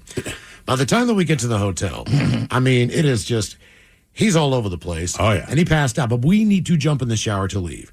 So I stripped him of his clothes, threw his ass in the shower, turned on the cold water, and let it run for about 5 minutes. Went into the room, made a couple phone calls, like, where you guys at? We're trying to meet him someplace beforehand. He's basically passed out in the bathtub on the floor of the shower, hasn't washed anything, whatever. At this point in time, he's like, I turned the water off because I know he's not gonna. You're kind of a tall dude for a bathtub too. Yeah. Probably why I didn't drown. Completely passed out. So picture you all crunched up. It should also be noted that this this home we're going to is in the French Quarter. And like historically preserved kind of. But it is all the way. It's all the way down near the end. Yep. So this is about a 1.5 mile walk. Steve cannot walk straight. Also, his pants are falling down because he forgot to wear his belt. That's correct. I don't know what the deal was. So we have to stop because at one point in time, he's walking with his pants around his ankles down the middle of the street in the French Quarter. This happens no less than 5 or 6 times. And people are on the balconies laughing at us. You know, like cheering us on, clapping and all this crap. Lo and behold, we get close. Is Thrill responding? Like, no. I noticed nothing, man. No. Right. And this is not a straight walk. This was like a switchback work. You know, like, so, you know, if you're walking up a trail, you go back and forth. Right. He was not walking straight. He was just walking in this zigzag line all the way down the middle of the French Quarter. And we get close to the house, and they are all out on the balcony, kind of waiting to see if they can see us so they can say, hey, this is the house, you know, come in this way. And I mean, the look on their faces when I looked up there, they're like, oh, no. Because at this point in time, we stop in front of the house, and Steve looks up, and his pants fall down. Right. I can imagine one face just scowling at you, too. Maybe. I didn't care. Yeah. He invited him. Yeah. Good point. Yeah. So the woman comes down. The woman who owns the place comes down. And this Very nice woman. Yeah, and this was crazy because you walk in this house, and there's an entire courtyard in the middle of it. Like open, Nice. Open It's air with super nice. trees and stuff like that. So there's balconies all the way on the inside that lead to bedrooms and living rooms and kitchens. It's pretty cool. But I mean, it's nice. Like it's nice.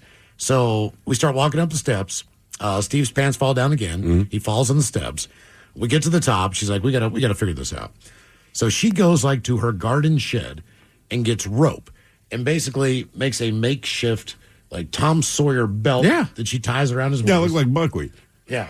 I mean, it was a rope, dude. I mean, you know, you knew it was a rope. It was not some fancy belt. It was not a fashion statement. It's like, brother's got a rope tied around his waist. Now, the way these guys roll, though, is... and it was tied in like a tennis shoe bow in the front. So there's 2 rabbit ears hanging down. I mean, it's like... But my pants stayed up. Yeah. In the meantime, the people that own this home and Hair Club and the people that we are with, very much into the food scene. They know New Orleans very well. So we're going to go to a very, very high-end restaurant. It was an 8 or 10 course dinner, I believe. And have a 10... So this is not... Wasn't there... Sorry, I'm not trying to make it worse. Wasn't there like fancy appetizers and you were just housing them? Oh, yeah. She had buffalo tartare, right? So she had made hors d'oeuvres. And so at one point, I went out on her balcony to take in the sights, and everybody rushed out there. They were scared I was going to fall over the railing. Yeah. And plumb it to my desk. So they sat me down, and this woman, who, again, so sweet, she is hand-feeding me these, like, crackers with buffalo tartare. And I'm like, these are delicious. Yeah. He's housing the cheese plate. He's like Ron Jeremy taking on the shrimp. Yeah. Absolutely, completely destroyed.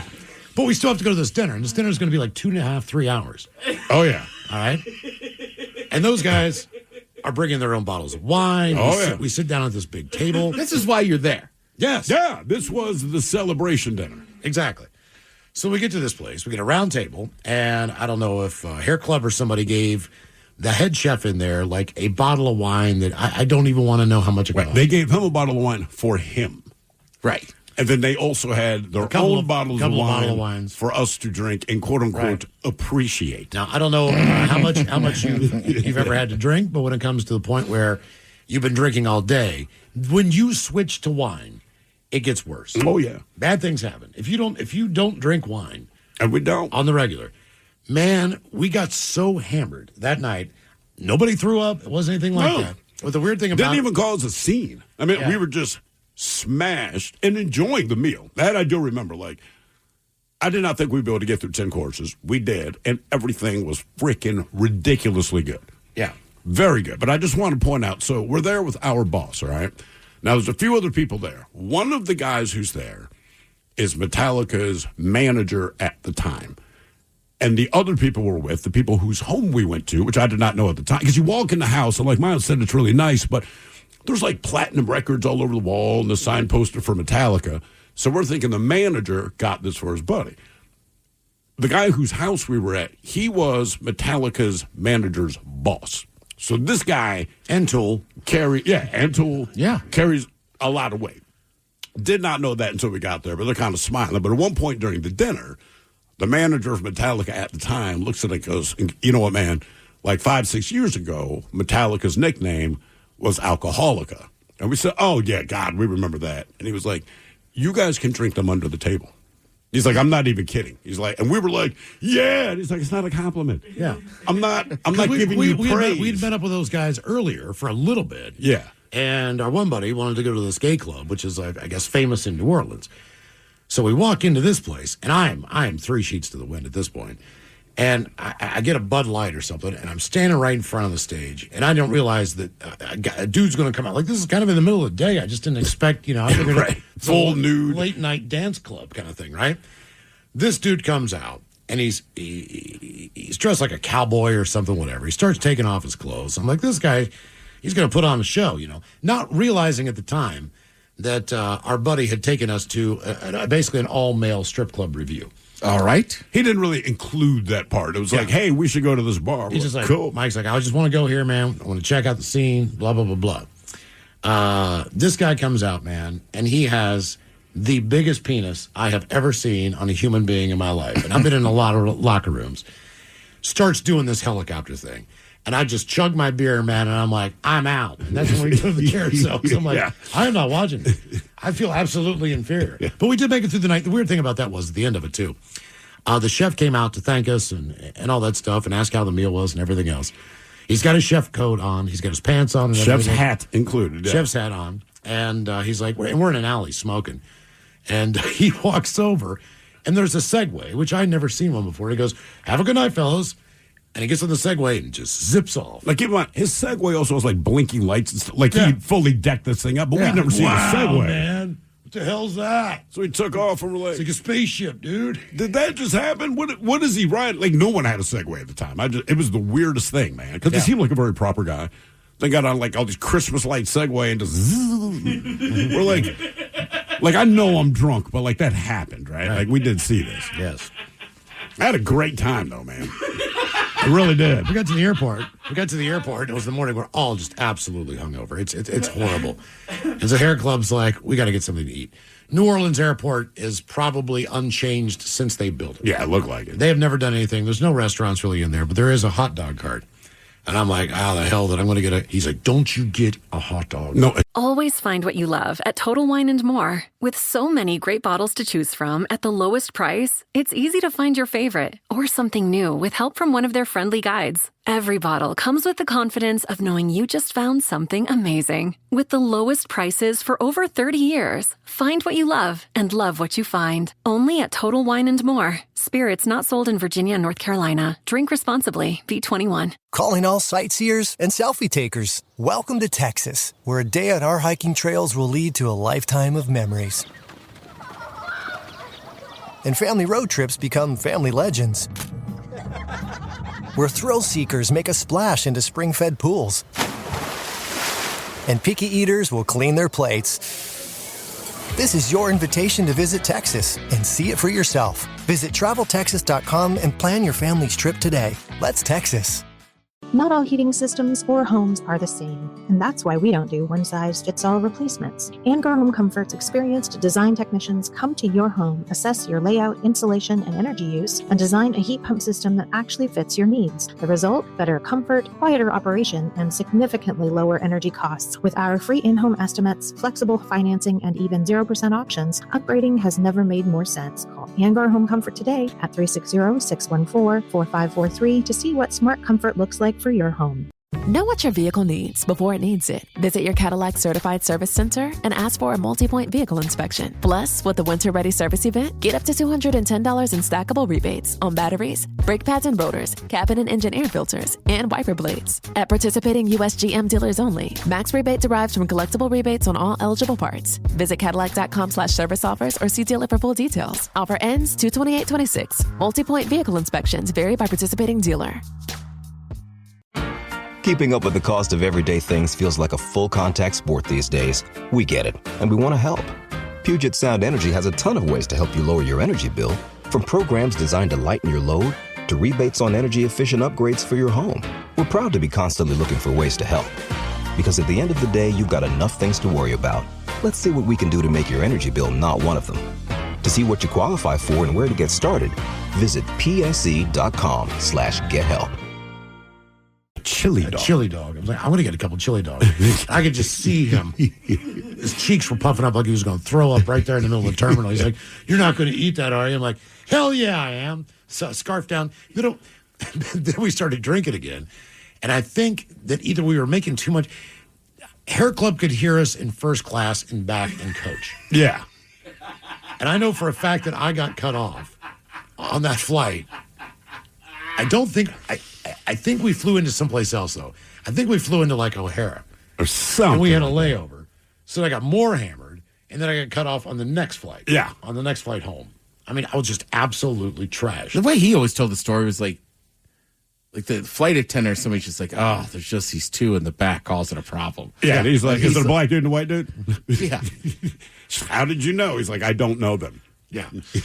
Speaking of, an English man owes United Airlines $20,000 after he was so disruptive on a flight last month that the plane was actually diverted. $20,000. $20,638. The flight took off from London, headed to Newark, and soon after, Alexander Michael Dominic McDonald, 30 years old, and his girlfriend, both of whom appeared to be intoxicated, began arguing loudly. Now, according to an affidavit cited by the USA Today, flight attendants asked McDonald to lower his voice, which he at first did, but it wasn't long before more loud yelling was heard in the cabin. Things got even uglier after crew members tried and failed to calm McDonald down. It was at that point he got verbally and physically aggressive, eventually threatening to mess up the plane. He then became combative and pushed the lead flight attendant by the shoulders into a corner. Now, he was eventually restrained in flex cuffs with the help of two passengers, but the aggression continued. The pilot decided to divert the plane to Maine for everyone's safety. McDonald was arrested in Maine, in Portland, and the flight continued on to Newark. He and his girlfriend are now banned from any more United flights, and McDonald did plead guilty to the charges against him. He was then ordered to pay restitution to the airline. How in the hell did this guy do $20,638 worth of damage to an aircraft? That's what I'm wondering. Because we see these stories all the time, right? Somebody gets belligerent, drunk, they cause all those kinds of problems, and they might get arrested, but I've never seen the airline say, "Hey, man, you owe us money. Like, whatever the hell. You owe us money for this because they don't indicate that he damaged the plane. No. Well, Right. he had to do something. If he did that much in damage, he owes United Airlines $20,000. Yeah, that's what I'm wondering. Like, dude, what did that you could do? be that could be for gas. Oh, to make the diversion and all that. That could be part of it. I know, but still, like, we hear this all the time. Emergency landing here, whatever, because someone's unruly. I've just never seen the airline say, they might ban your ass, but to say, hey, you owe us a couple of grand, man. It was that bad. How did he not just pass out if you're that drunk? I know. That's a long flight, too. I think they were probably counting on that. And when they realized that he wasn't going to, it's like, okay, we got to get What him is off. London to New Jersey? I mean, it's like a 6-hour flight. 6, 7? That's not bad. Well, on the way back. But It's going to be more because he's flying from London to Newark. But it depends when to start to go south. Like, have we just taken off and I got 6 hours of this S, or are we 5 hours into the flight and it's 1 hour, you know? Who Sucks Less is coming up at 4:30, and we've got your emails on the way next from the men's room at KISW.com. Calling all sightseers and selfie takers. Welcome to Texas, where a day on our hiking trails will lead to a lifetime of memories. And family road trips become family legends. Where thrill seekers make a splash into spring-fed pools. And picky eaters will clean their plates. This is your invitation to visit Texas and see it for yourself. Visit TravelTexas.com and plan your family's trip today. Let's Texas. You've probably heard it said, it's not what you say, it's how you say it. And that idea applies not just to words, but to the way you move through life. It's about setting an example, taking the lead, and adapting to whatever comes your way. That's why people love the Range Rover Sport. It's a vehicle that embodies that mindset, blending power, poise, and performance. With its distinctly British design and exquisite interiors, it's immediately clear this isn't just a car. It's a statement. Inside, innovations like the cabin air purification system and active noise cancellation create a level of comfort and control that feels effortless. And with 7 terrain modes and a choice of powerful engines, including a plug-in hybrid with an estimated range of 53 miles, the Range Rover Sport balances raw power with refinement. Dynamic, agile, and truly instinctive, it reflects a confident, intentional way of driving and living. Build your Range Rover Sport at rangerover.com/US/sport. Welcome to your Peloton Pilates era. Built on precision, backed by results, and trusted by over 2 million members. Experience instructors with true Pilates expertise, offering classes for every level, from foundational to powerfully challenging. Choose from 10 to 45-minute sessions with little to no equipment, anytime, anywhere. And with the cross-training swivel screen, you can move seamlessly from cardio to mat. Press Pilates. Small moves, big impact. Find out more at onepeloton.com/Pilates. The experts have been spelling it out for us for years. Drinking water helps us stay healthy. And you can't spell watermelon without water. Watermelon is a nutrient-dense food that contains vitamins and minerals. Watermelon is part of a year-round healthy lifestyle that contributes to whole body wellness. This year, remember to rehydrate, refuel, recover with happy hydration. Buy watermelon. Just look at the rind. It leaves a smile on your mind. Make watermelon part of your winter workouts and visit watermelon.org for healthy recipes. Presented by T-Mobile, the official wireless partner of Odyssey Sports. With an awesome network and great savings, there's never been a better time to join T-Mobile. Visit your neighborhood store to make the switch today. Why have I asked my electrician I found on Angie.com to bury my pet hamster? I was so moved by how carefully he buried my electrical wires, I knew I could trust him to bury my sweet nibbles after his untimely end. This is very strange. Angie, the one you trust to find the ones you trust. Find pros for all your home projects at Angie.com. You know Gray Bar for electrical parts. But there's one more thing you may not be thinking of us for that can help maximize your next project's total value. Our pre-project planning services are designed to help you win the bid, save on labor costs, and keep your installers productive across your entire build. The sooner you call us, the better. Because when we're there from the beginning, we can anticipate your needs and help you solve problems before they become problems. Yep, Gray Bar does that. The new LinkedIn Hiring Pro can't undo your last hire. The empty seat. Who is actually just that? An empty chair in your office because you couldn't find someone to fill it. So it just sat there costing you money with all its fancy ergonomic features. But LinkedIn Hiring Pro can make it easy to fill that seat with the right candidate. With nearly 60% of businesses finding someone to interview in the first week alone. Hire right the first time with LinkedIn Hiring Pro. Post your first job today and get $100 off at linkedin.com/Pandora offer. Terms and conditions apply. We return return to the men's room with Miles and Thrill. Who Sucks Less is coming up, and first time for a few emails to the men's room at KISW.com.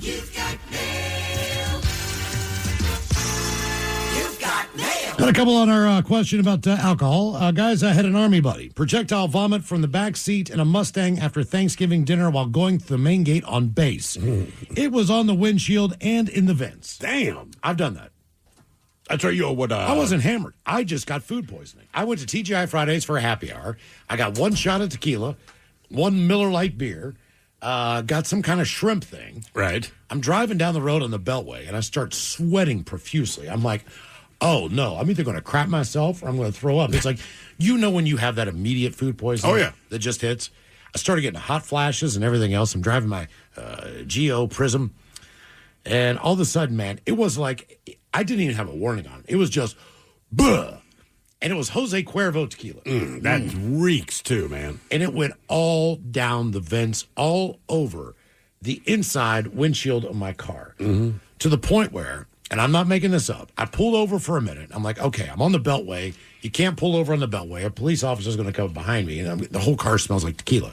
So I take my shirt off, and I wipe down the inside of my windshield with my shirt. Now, keep in mind, I am not the guy that drives without a shirt on, which makes you even look worse. Oh, yeah. You shirtless driver. But that vent, I thought I cleaned it out pretty good. But you can't. The next time that I needed it, like on a cold day, and turned the damn thing on, I'm like, that smells like puke and tequila. And this is like 6 months later. Yeah, it doesn't. My wife puked up. It was red wine and chicken, and she was hammered. It was a Christmas party at her old job before we moved to Seattle. Last time to hang out with her friends, whatever, and drove back from D.C., man. And she'd been passed out the whole time, which is cool. We're, 200 yards away from a 7-Eleven and the gas station. And she kind of wakes up. She's like, I got to puke. And just rolled down the window. She did not. And it just, hit the window, went into the vents. And this was, keep in mind, it's a Christmas party. And I remember it was 17 degrees outside the next morning. But anyway, I'd cleaned up most of the car that night. But, man, the next morning we got in the car, turned it on, put the heat on, and same thing. I'm like, it smells like your bowels. Here's one you'll like, Ted. Went to court drunk for a DUI. Details one day soon. That from Raymond, the transplant from Klamath Falls. Goddamn. How can you go to court for a DUI drunk? I know. Come on, man. I don't know that you could make it any worse. No, you could go and threaten the judge, but otherwise. I'm just saying, if you have anything to do, right, minor in possession, open container on the street. Like, don't show up drunk. Go into a court case that you're there because of alcohol, drunk, or even you're not like don't have a beer at lunch. Nothing. No, that seems pretty simple. It's like being on trial for murder and killing the bailiff on your way in. Yeah, right. Just like, hey, man. Time for a few birthdays brought to you by Men's Room Roasted Red Salsa from San Juan Salsa Company. Dip responsibly. Good evening, you amazing bastards. Today is my son Michael's 26th trip around the sun.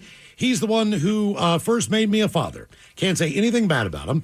He's the oldest of his 3 siblings and goofy just like me. He turned me on to Slipknot and Avenged Sevenfold. I've turned him on to Metallica, Korn, Tool, and others. So can he get a Your Penis Is Too Small, some Thrill Shotgun Gits, and some Miles dad jokes, please. Rock on, bitches, and thank you guys for 21 years in Seattle. That from Trucker Carl in the South. Get. All right, couple of. I take it. Couple of. I take it. Guys, turns out my barber was just arrested for selling drugs. Oh yeah? I've been going there for 7 years. Had no idea he was a barber. Why can't muggers catch Catholics during Lent? Why can't muggers catch Catholics during Lent? Because they're faster. They fast. They fast. Yeah, okay. It tells you like this one. Mike Tyson is currently in the UK writing a book about ethics. Yeah? After that, he's writing a book about Kent. Ethics. British town humor. Yeah. Ethics. Guys, today's my 29th birthday. I don't think anyone else has sent in requests, so here I go. Can I get the captain telling me about his escapades with Mrs. Butterworth and Tony the Tiger? And Coke Ted hyping me up about the last year in my 20s. Cheers, bitches. That from Josh. Ooh, well, ahoy there, and happy birthday, Josh. Listen, when it comes to me, Miss Butterworth, and Tony the Tiger, I don't really like to share stories. In fact, we all go by aliases. When the three of us go on the hunt together, so to speak, Tony the Tiger goes by Antonio Le Tigre. Makes him sound fancy, and it explains that stupid handkerchief he wears around his neck. Miss Butterworth drops the Irworth and simply goes by Miss Butt. And I go by Captain Munch. Crunchberries. All right, you're 29, man. Last year you're 20. See what a Coke Ted says? You go out with a bang. I'm saying every weekend from now till next year, you get it done. You hook up with that crazy captain dude. Hang out with Miss Butt. You know what I'm saying? Maybe keep another blue something on your person. You're doing all this Coke. Guys, my name is Levi. Today's my 38th trip around the sun. Long-time listener here, hoping to get an look out, a Homer Simpson fish sandwich. Keep up the great work. Love listening to you guys, and rock on. What do we need, sir? We need a look out and a Homer Simpson fish sandwich. Look out. Where are you? Fish sandwich. Are you sure? You know, those voices don't sound that much different. Fish sandwich. Are you sure? Look out. It's Alan Thicke and Homer Simpson. Just saying. Stop me if you've heard this one. Actually, don't. It's important. Fish sandwich. Are you sure? You know, we've never recovered from that loss. With Alan Thicke? Yeah. I know. We used to call him Thick Alan. That's fun. Gentlemen, I'm writing in for my wife's 39th birthday today. Rachel's been my best friend for the last 13 years. She's neat. Can you give her a Here Comes the Dope Pusher, then Turtle Sex, followed by a sloppy fart? Lastly, if the captain is in port, can he offer some advice on how to spice it up tonight? Happy birthday, Rachel. Lots of love. That from Ryan. Here comes the dope pusher.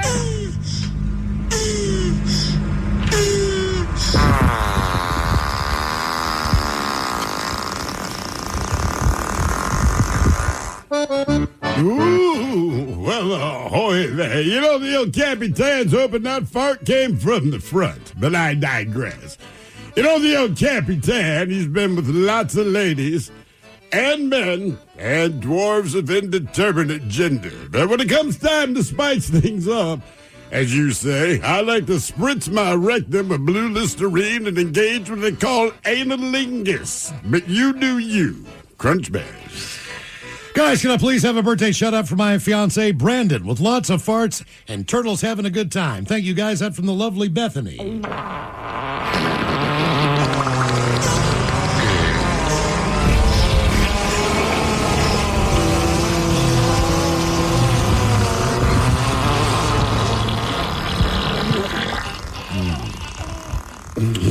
Jesus. Get it all out. Liquor pudding. I want to wish my beautiful girlfriend, Taryn, a happy birthday, who loves fried pickles and ciabatta bread. Yeah. Oh, all right. She's on our team. Can I get the captain to show us how to play hide the pickle on the poop deck? All of you guys talking all over each other about how delicious fried pickles and ciabatta is as well. And maybe some thrill shotgun gets. Rock on, guys. That from Trung Lee. Ooh, well, ahoy there. You know, one of my favorite all-time games is hide the pickle on the poop deck. But as I've traveled the world, it has many different names. In Germany, it's called smother the schnitzel in the mud pit. In Kuala Lumpur, hide the pickle on the poop deck is known as dunk the Cyclops in the self-serve machine. And if you head north through the Aleutian Islands, it's known as snorkeling the tuskless walrus. But internationally, you can also go by stabbing the sepia iris and dropping Lassie in the well. As for any of those, you'll get hooked up. Crunchberries. Oh, my God.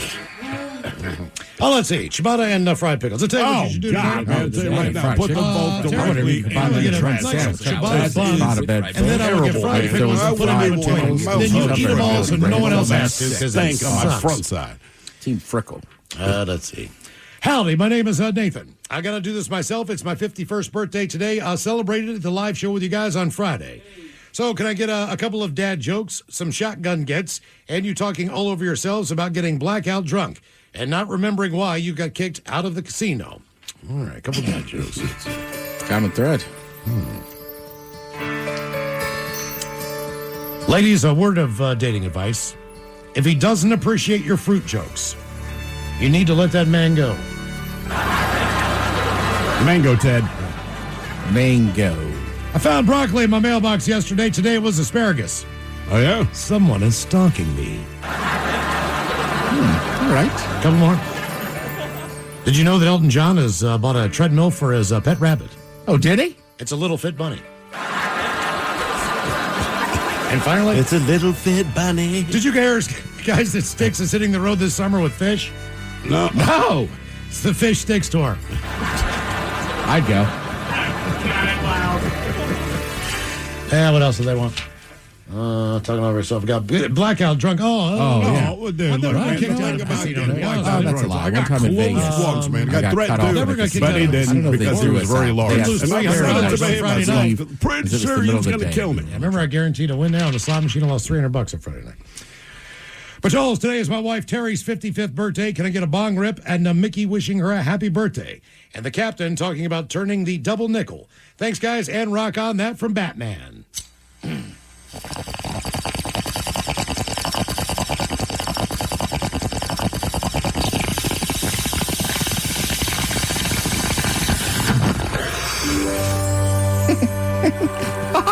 Well, Terry, this is your birthday and you're 55. Your husband doesn't know this, but he's going to take you out for a big old steak.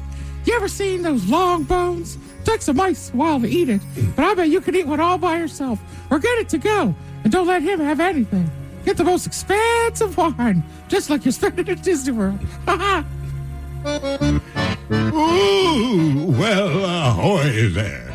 By turning the double nickel, I assume you mean you're turning 55 years old. But you should know that turning the double nickel in the jungles of Guatemala is a coveted and difficult sex move. Now, it involves 5 people, one of whom is a double amputee, 2 tasty freezes, 4 cups of possum spit, Egyptian silk sheets, and silly putty. Now, if you do it right, you'll orgasm for 30 minutes straight and be gifted a shaved howler monkey. But if you do it wrong, you'll die. But I promise you, it's worth the risk. Crunch berries. All right, guys, here you go. Happy, happy, happy birthday. Happy, happy, happy birthday. Happy, happy, happy birthday to you, to you, to you. Ya's a Dirty Germans brought to you by Men's Room Original Sausage. Available through Uli's World Famous Sausage, mensroomlive.com, and other fine retailers. Schweinefleisch. The new LinkedIn Hiring Pro can't clone you, but it can streamline your hiring workflow. From posting jobs to shortlisting candidates to interviewing, LinkedIn Hiring Pro is the hiring partner you need, so you can focus on connecting with the right talent. In fact, small businesses report saving over 6 hours per week. So hire right the first time with LinkedIn Hiring Pro. Post your first job today and get $100 off at linkedin.com/Pandora offer. Terms and conditions apply. Not all heating systems or homes are the same, and that's why we don't do one-size-fits-all replacements. Angar Home Comfort's experienced design technicians come to your home, assess your layout, insulation, and energy use, and design a heat pump system that actually fits your needs. The result? Better comfort, quieter operation, and significantly lower energy costs. With our free in-home estimates, flexible financing, and even 0% options, upgrading has never made more sense. Call Angar Home Comfort today at 360-614-4543 to see what smart comfort looks like for your home. Why have I asked my electrician I found on Angie.com to bury my pet hamster Nibbles in our yard for me? Because I was so moved by how carefully he buried my electrical wires, I knew I could trust him to bury my sweet Nibbles after his untimely end. Nibbles, gone too soon. May he scurry in peace. Hey, sorry about your pet, but I just wire stuff. Nibbles would have loved you like a brother. Connecting homeowners with skilled pros for over 30 years. Angie, the one you trust to find the ones you trust. Find pros for all your home projects at Angie.com. You know Gray Bar for electrical parts, but there's one more thing you may not be thinking of us for that can help maximize your next project's total value. Our pre-project planning services are designed to help you win the bid, save on labor costs, and keep your installers productive across your entire build. The sooner you call us, the better. Because when we're there from the beginning, we can anticipate your needs and help you solve problems before they become problems. Yep, Gray Bar does that. Now, The men's room wants to know, who sucks less? Hey, time for Who Sucks Less. Stephen Thrill-Hill, you bring us 3 stories each and every week from the news. They always suck. It's up to us to determine, out of the 3 stories, which one sucks the least. Now, if you happen to like the Men's Room on Facebook or follow us on X and Instagram at Men's Room Live, the debate is already underway on Who Sucks Less. Yes, indeed. And like you said, we have 3 stories. Let us start with the Olympics. The Winter Olympics are going on right now in Italy. What the hell's the name of the place? Milan. Not Milan, but it's the Cortina. something. Cortina, Milan, Italy. Whatever that means exactly. Right, some of them are in Milan, but then Cortina. Some are in Cortina. I think it's like 6 hours away. Oh, really? Dang, it's far. Okay. Well, either way, they're going on in Italy. Let's stick with that. And we talked today about a biathlete who admitted to ripping off her teammate's credit card. Well, she just skied past her for the Olympic title. All right, so Frances Julia Simon. She took gold in the women's 15-kilometer individual biathlon at the Winter Games, while her teammate, one Justine Boucher, that's the teammate she defrauded, finished in 80th. The AP notes that Simon is the first female French athlete, by the way, to nab gold in this event. Now, here's the thing. Simon was fined $18,000 and given 3-month suspended sentence just this past October for using her teammate's credit card to make more than $2,300 in purchases. She also was found to have used the credit card of the French team's physical therapist a couple of years ago. Now, she denied wrongdoing for years, blaming identity theft, but finally she changed course in court. After photos of the card were found on her phone, she said, quote, I confess the accusations, but I don't remember committing them. It's like a blackout. Well, the French Ski Federation, they handed her a largely suspended 6-month ban, allowing her to compete at the Winter Games, where she'd already anchored France to gold in the relay before her individual win. Now, she declined to discuss the case because, as you'd imagine, journalists want to hear about this. And she's to say, hey, look, I'm only focused on the sport. And after her win, she noted, quote, what I would like now, in all honesty, is for you to leave me in peace. Meanwhile, the woman that she defrauded out of the credit card said she became the target of online abuse once the scandal surfaced because she was deemed a troublemaker and out to ruin Simon's quote-unquote great season when the allegation surfaced. Jesus. So not only did you take her credit card to make purchases, the fact that she went to the cops about it, everyone's like, you're terrible. You're trying to ruin your teammates. Then she wins gold medal over. Then she wins a gold medal anyway, right? And beat your ass. I mean, it's salt in the wound.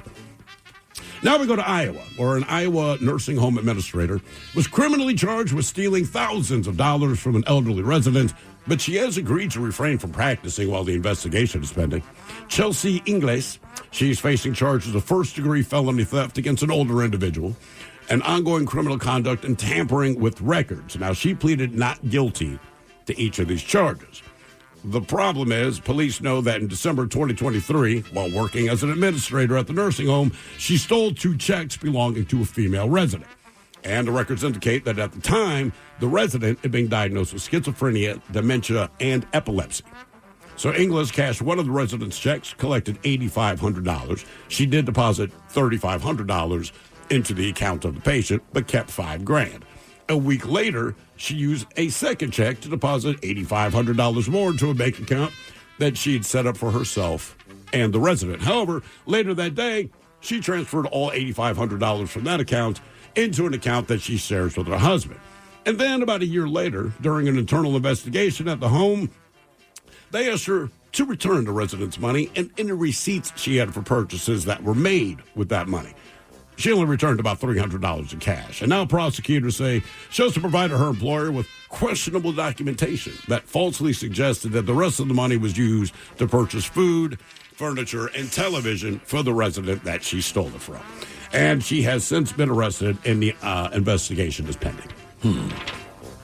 And now we go to Taiwan, where they say, imagine sleeping peacefully in your bed and then being jolted into consciousness by loud swearing in the middle of the night. Well, that was what was endured by the dozens of residents in this neighborhood in Taiwan who had to put up with the antics of a crazed neighbor.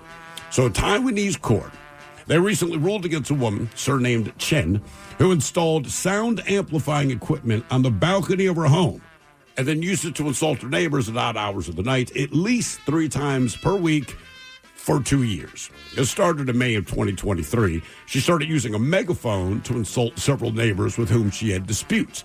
But the sound coming from her balcony was so loud that it affected the peace of several other households in the neighborhood. And she would always broadcast at maximum volume, each session lasting a few dozen minutes.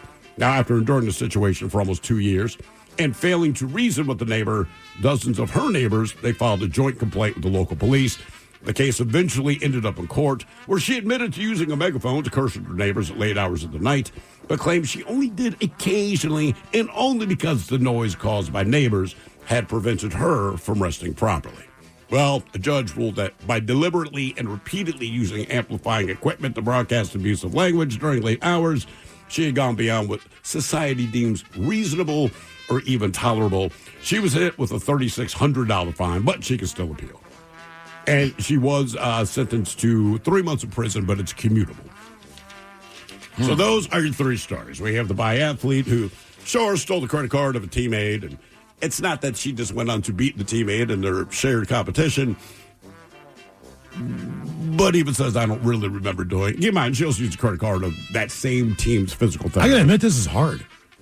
This one's hard. I mean, that was a lot of money that the biathlete stole from her teammate. Yeah. Yeah. And they kept denying it until they finally found the pictures of it. Did on she her pay it phone. back? Did she pay it back? No. They gave her the suspended 6-month ban so that she could compete in the Winter Games. Hence, she won the gold medal, so they knew she was good. She also stole the money from the physical therapist. But no, there's nothing here And that she should have been indicates- banned from the Olympics. Yes. From her country. Absolutely. Honestly, I think the woman in Taiwan sucks the least. Right? 2 years, 3 times. People on a Facebook week. agree with you. Elizabeth says the woman in Taiwan. Kevin says the woman in Taiwan. John says that woman in Taiwan's hilarious. I mean, look, I think it's super annoying. Yes, it is. It is. But also, like Miles saying, people are making good points. Like, there was no money stolen. No money was taken, no. I mean, she spent her own money to buy the amplifying equipment to cuss at everyone in the middle of the night. So, Did you say what the beef was? No, she said several neighbors she's had disputes with. I've been around long enough. Generally, that means if it's always with you, you're probably the problem. And if that's the action you took, I'm very confident that she's been the Right, it's like problem. if you meet an a-hole, you meet an a-hole. Yeah. You meet 2 in a day, you're the a-hole. Right, exactly. Right? Simple way to remember it. Debate continues on Who Sucks Less. If you like the Men's Room on Facebook or follow us on X and Instagram at Men's Room Live. Okay, coming up, we'll drink a toast with a shot of the day. You are listening to the Men's Room. Why have we asked our contractor we found on Angie.com to be our kids' legal guardian? Because he took such good care when redoing our basement that we knew we could trust him to care for our kids, all 8 of them, should something happen to us. Are you my dad now? No, sorry, I do basements. Connecting homeowners with skilled pros for over 30 years. Angie, the one you trust to find the ones you trust. Find pros for all your home projects at Angie.com. LinkedIn Hiring Pro can't predict the future, but it can help you feel confident about future hires. Because Hiring Pro combines real-time insights and candidate data from the LinkedIn network with the criteria you've set for your role to deliver you a list of top-fit candidates. Businesses who use LinkedIn are 24% less likely to reopen a role in the next 12 months. Hire right the first time with LinkedIn Hiring Pro. Post your first job today and get $100 off at linkedin.com/Pandora offer. Terms and conditions apply. Not all heating systems or homes are the same, and that's why we don't do one-size-fits-all replacements. Angar Home Comfort's experienced design technicians come to your home, assess your layout, insulation, and energy use, and design a heat pump system that actually fits your needs. The result? Better comfort, quieter operation, and significantly lower energy costs. With our free in-home estimates, flexible financing, and even 0% options, upgrading has never made more sense. Call Angar Home Comfort today at 360-614-4543 to see what smart comfort looks like for your home. You know Gray Bar for electrical parts, but there's one more thing you may not be thinking of us for that can help maximize your next project's total value. Our pre-project planning services are designed to help you win the bid, save on labor costs, and keep your installers productive across your entire build. The sooner you call us, the better. Because when we're there from the beginning, we can anticipate your needs and help you solve problems before they become problems. Yep, Gray Bar does that. Welcome to your Peloton Pilates era. Built on precision, backed by results, and trusted by over 2 million members. Experience instructors with true Pilates expertise, offering classes for every level, from foundational to powerfully challenging. Choose from 10 to 45-minute sessions with little to no equipment, anytime, anywhere. And with the cross-training swivel screen, you can move seamlessly from cardio to mat. Press Pilates. Small moves, big impact. Find out more at onepeloton.com/Pilates. All right, coming up here at 5:08, we will drink and toast for the shot of the day. And we do have your headlines on the way at 5:50. But first, quick check-in with Mike Hawk and some of the stories and headlines he is not working on. Well, thank you, Miles. A U.S. district judge has just ruled in a lawsuit against Buffalo Wild Wings, allowing them to continue referring to their menu item as boneless chicken wings. Oh, that's right. The jury's out, Ted. It's fine now. Well, he does concede that they are nuggets. Yes, the judge? The judge, yes. Yeah, it's just like they can call them that. But he's like, look, I agree. They are nuggets. But also they can call them boneless chicken wings. Yes. Yeah, I don't know, right? Because it's like, we all get it, right? They're nuggets or they're longer and they're tenders. Correct. Right? That's the difference between a tender and a nugget, right? Mm-hmm. Just the length. I guess. Pretty much it seems Right, because like. if my daughter gets nuggets, they're tiny. If she gets tenders, exact same thing. They're just about twice as long. Yeah. But I can remember, man, it's twice I brought him up today, but I remember my Uncle Phil. It had to be 20 years ago. We were in Massachusetts watching my cousin play lacrosse at an indoor place. And he goes, you're going to love this place, man. They got boneless chicken wings. Now, Raising Cane's in the U District are strips, correct? Tenders. Tenders, okay. But he said they had boneless chicken wings. And I mean, it befuddled me for hours. Then we got there and I said, Uncle Phil, these are just chicken tenders and buffalo sauce. Yeah.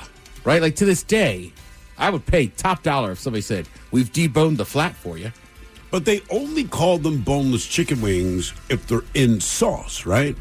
Correct. Because I feel yes. like tenders are never dressed, but if you get boneless wings, they're dressed.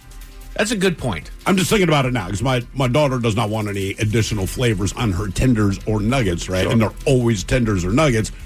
Then I'll get the same thing, but mine has buffalo sauce, and they're not tenders anymore. Correct. They're Those not buffalo chicken boneless. tenders. It is a boneless wing. I feel like Buffalo Wild Wings is just doing their own thing anyway, because don't they also give you drums along with the wings? You can order a group of wings, but don't they still? Yeah, they still got drums. I mean, in theory, I can sue them because I don't believe there's a talking buffalo with wings. But he's on every commercial that I see. Chicken wings are always going to be a mixture of flats and drummies, right? So they're not all wings. Well, no, the drum and the flat make one whole wing. Is the drum not the? No, they're leg? connected, right? So when you ever seen a whole chicken, Mike? I have seen a whole chicken. Yeah, so when you just get a wing without the drum, you're getting parts of the wing. Okay, when you get the drum, you're getting a different. Maybe like the drum's the shoulder. It's not the leg. Okay. It's like breaking it off at the knee. Yeah, do you want the femur? The drumsticks are on the front; those are bigger. Yeah. I will sit in my stupid corner now. I mean, look, hey, I was ready to serve it. Some people like all flats. Yes, they do. Yeah. I dig flats. So do I. There's a little too much cartilage on the drums. I'll eat both. I don't care. Yeah. There's a new action game set to be released called Become. Become what? No. No, you are. In which you play a sentient sperm trying to reach the egg. Mm-hmm. Okay. Why? You know, it's a race, right? I mean, you got to think. Well, it's an action game. You're fighting other sperm to be the one. Is it a multiplayer game? Right. I bet you're playing against a computer if you were just I'm sure you could play computer, but could my son play his buddy who's because at this point, these two sperms have figured out. I mean, that'd be cool if they had like a battle royale version of it. That's what I'm saying. Right? You're all just in the arena that we all know what it is, and the last man standing. The arena. I mean, why not? I'm not going to lie. I want to play this game. I mean, look, as an adult, it's childish. But, if you were teaching sex ed or something. Sure. And they're explaining the process to children, it's kind of like, what was the game everyone thought? Oregon Trail. Oh, yeah. You can teach kids history and they do not care. They play Oregon Trail and suddenly it's interesting, right? Yeah. So if you use it for something... The problem is that all it taught them is that everybody on the Oregon Trail died of dysentery. Yeah, and be glad you weren't there. That's right. So it's that kind of thing. I don't know how we made it out here, man. It just sounds like Mario Kart with a sperm.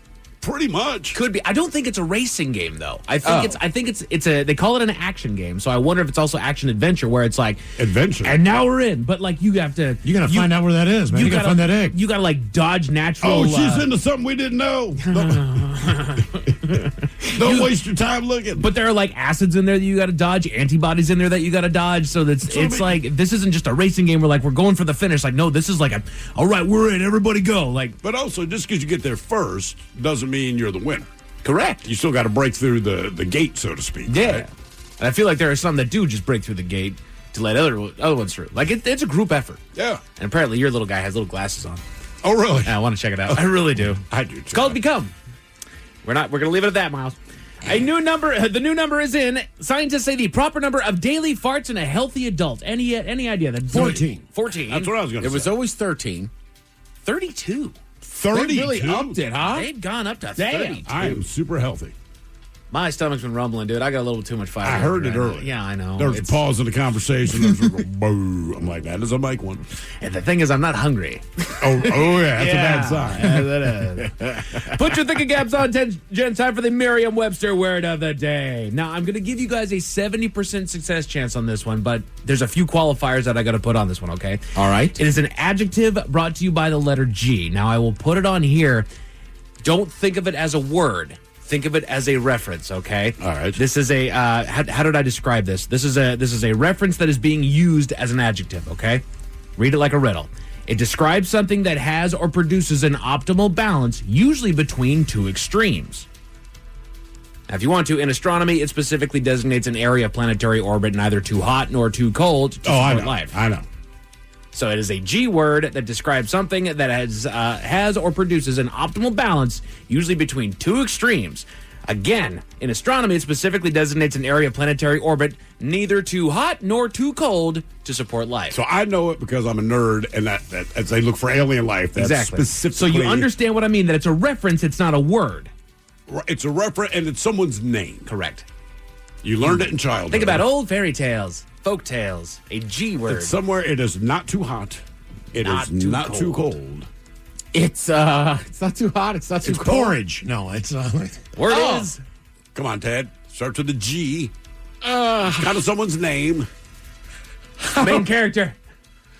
Three bears. Oh. Goldilocks. Goldilocks. There you go. Okay. Yeah, neither too hot, neither too cold. I've only ever heard somebody say, and we're golden.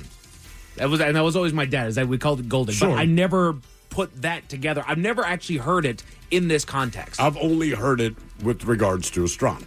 and it makes sense. Because they're like, the Earth is in the Goldilocks zone. And they're talking about just Supporting water. life. Well, water.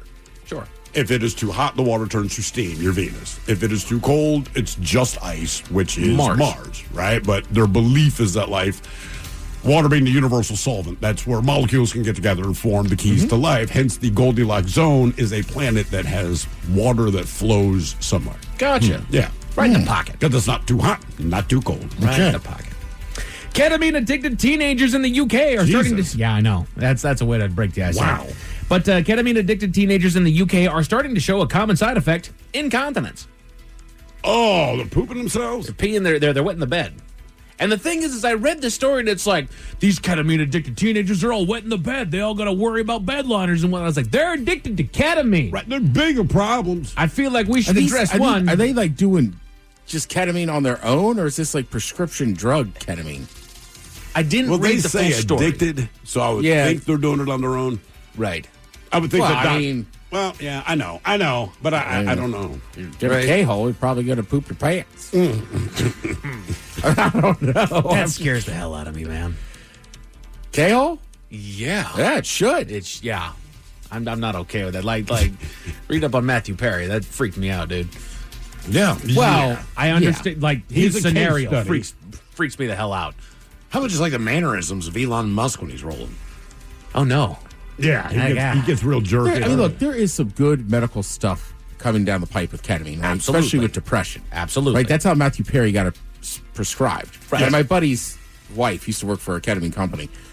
But he was at like 300 times what a dose would be medically. Correct. Right. So it's like, right. Yeah. I mean, look, they used to use cocaine in the dental industry. Some places still do. Now, if you choose to snort it, it's a much different effect. They used to use heroin.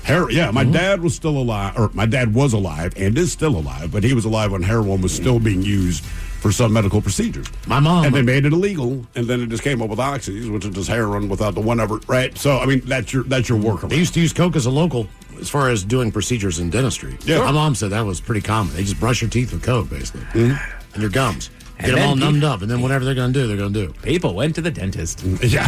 Woohoo! Let's go. Hey, look, it still goes on.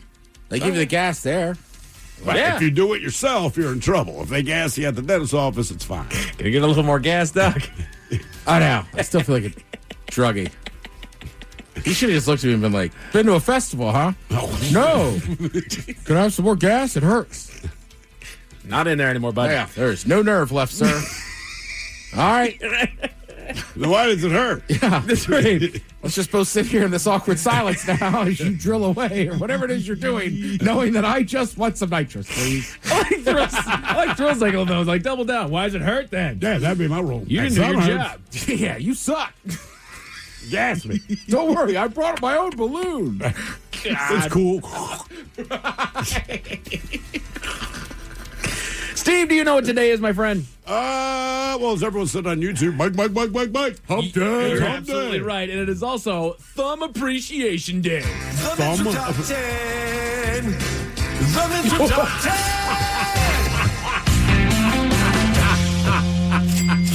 Oh, God. Yeah, that's when I appreciate it. Yeah. Gotta see if that made it onto the stream. Goodness sakes. So this comes to us from Mental Floss, and it is 11 fun facts about the thumb. Yeah. I'm scared to see if your Yeah, movie girl. made it there. I know that there was a graphic. I don't think we got it. Okay, good. Fun facts about your thumb. Number one, opposable thumbs may have freed up our ancestors' mouths for language. Wait, what? And I wondered that myself, but here you go. The evolution of a thumb helped our ancestors evolve to be better at defense, allowing for throwing and clubbing activities. Moreover, this particular researcher says, it may have even contributed to our cognitive function. Some say that this is why we have language, because we can hold things in our hands, and therefore we don't need to hold it in our mouths, and we can use it for something gotcha. else, Okay. such as smashing functions of the thumb. I can talk now. Exactly. You know, About to hit you with this. Yeah. I'd have called it a stick, and I'd have hit you with it. Thumbs have their own pulse. What? You may have noticed that That's medical... why they tell you not to take your pulse with your thumb. Oh. Or take someone else's pulse with your thumb. Use your fingers. And when you go in there, they'll take your pulse with the middle or the index finger. The reason is because there's a big artery in the thumb, the princeps, that artery. And that artery's pulse, making it difficult to feel a pulse in the neck if you're using your thumb. And just as you said, you do not use your thumb when it comes to checking your pulse because it's got its own little beat in there. Okay. Yeah, on the thumb. The thumb separates us from other animals, mostly. The thumb is wonderful. It evolved in such a way that we can use it to do so many things, and it's one of the things that separates us from other animals. Mostly primates have opposable thumbs or toes, as the case may be. These includes orangutans, chimpanzees, a phylum of frogs, some lemurs, and giant pandas, although their thumbs are... Doesn't matter what they got. They're so stupid. Their thumb like apparatus is really just They got a a 12-inch penis. I know. Wouldn't matter. They're too dumb. They're cute. They're fun. They're Fall out of a tree, man. They're not even real. I remember you were the first one that ever made that statement, Miles. Pandas aren't even real. They're like little people in costumes. They're not. How did that thing survive in the wild is beyond me. I have no idea. They must taste There's terrible. tigers in China. There's all kinds of There's stuff. nothing that could not take out a panda. That's what I'm saying. No. You could take a naked mole rat and it would rip apart a Maybe panda. just walks bear. in and goes, this ain't worth it, man. I'm not doing this. Like, I feel bad. Don't pick on this guy. It's like beating up, Yeah, he's so stupid. Just beating up a child. Yeah. They just hang out in the bamboo fields, man. Just crunch away. They're having a good old time. Toes can become thumbs. Again, these are 10 fun facts about your thumb on National Thumb Appreciation Day. If you should lose a thumb, fear not. It can be rebuilt by surgeons using your big toe. This specialized surgery uses microvascular surgery techniques to transfer your big toe to your hand. But then I'm missing my big toe. Where it'll function almost exactly as your thumb did. The toe is then brought to life by sewing together small arteries and veins under a microscope. A complicated surgery that has become vastly more sophisticated over the years. The second toe can be used too, as you can see in a medical journal. As a thumb? I think so, but a long, bony, weird-looking thumb. I got man? some weird middle toes, man. Like I don't want that guy in there. It would look off. Do you have to use the big toe, or can you use the other one? Well, he said you could use the You second can. toe, but how weird would that look? Mine's longer than my big toe. But it's just not wide Give me enough, that man. length. Yeah, well, that's what I'm saying. I got more thumb to work with. Like, I agree with My brother has, like, his thumbs look like big toes. Right. Does he just have sausage fingers? Yeah, they're just, like, shorter and wider. But not everybody in my Can family he has walk it. on his hands? I don't know, if he's strong enough. Like, your thumb needs to be girthier than the rest of your fingers. Yeah. And the problem is, if I use my middle toe, it's going to be this little... I would not shake your hand. No. Like, I'm not touching that, man. Like, sorry. I'm not trying to be rude, but that looks weird. I would give people toes ups. I know. It used to be my toe. Yeah. I have kind of always wanted to have a big toe for a thumb just so I could give people the biggest thumbs up I can imagine. I want fingers as toes. Hanging upside down. I like my pinky. It may not seem like a big deal to lose one thumb. After all, you've got another one. But they cite the American Medical Association's Guides to the Evaluation of Permanent Impairment, which states that your thumb is so important that a complete amputation, quote, will result in a 40% impairment to the whole hand. In fact, they claim that it would take a complete amputation of the middle, ring, and small fingers to equal the impairment of an amputated thumb. Oh, the thumb's just going to be insufferable now. Yeah, right. You hear that? I could lose 3 of you bitches and you're one of me. I mean, you figure if we go without a thumb, we kind of have raccoon hands. Well, you do. And think about all the things you can't do. Right. I mean, our big separator is the opposable thumbs. Exactly. So you get rid of it. I mean, Christ. I'm trying to think. What can I do without the thumb? Right. You're left with little, like, dinosaur fingers. It's hard to hold anything. Well, you notice you don't see a lot of animals playing musical instruments. That's a fact. And that's why. I could still play most piano. Well, they can read music. They can sight read, but they can't play it. Yeah. Those bears at Disney can play the banjo. That's true. Well, they're very talented. They're very talented. Yeah, but You know, I auditioned for the Chuck E. Cheese band. I didn't make it. You ever see a beagle play the piano when they get up there and they start howling? Yeah. Oh, yeah. Ooh, hit another note. Ooh. And they think they're good. Oh, jeez. They also point out that there used to be a common surgical procedure for thumb reconstruction where the patient's hand was sewn to their foot for a period of time. That's convenient. It was the procedure was named after a German surgical innovator, and it was the precursor to transplant surgery and plastic or reconstructive surgery as we know it today. That makes sense. Someone probably said, man, the hand sewn to the foot, it's just not working for people. There's got to be a way to transfer something. Let's try something else here. Doggone it. 10 fun facts about your thumb. Your thumb makes an astonishingly wide variety of motions. Other than pinching and grasping, they point out that the thumb translates, rotates, and flexes all at once. This coordinated set of motions provides strength and dexterity. Thus, it's the thumb that allows us to easily pen an essay, pick up a coin, or button a shirt. I'm not saying that. Or make her scream between the sheets. Push the button.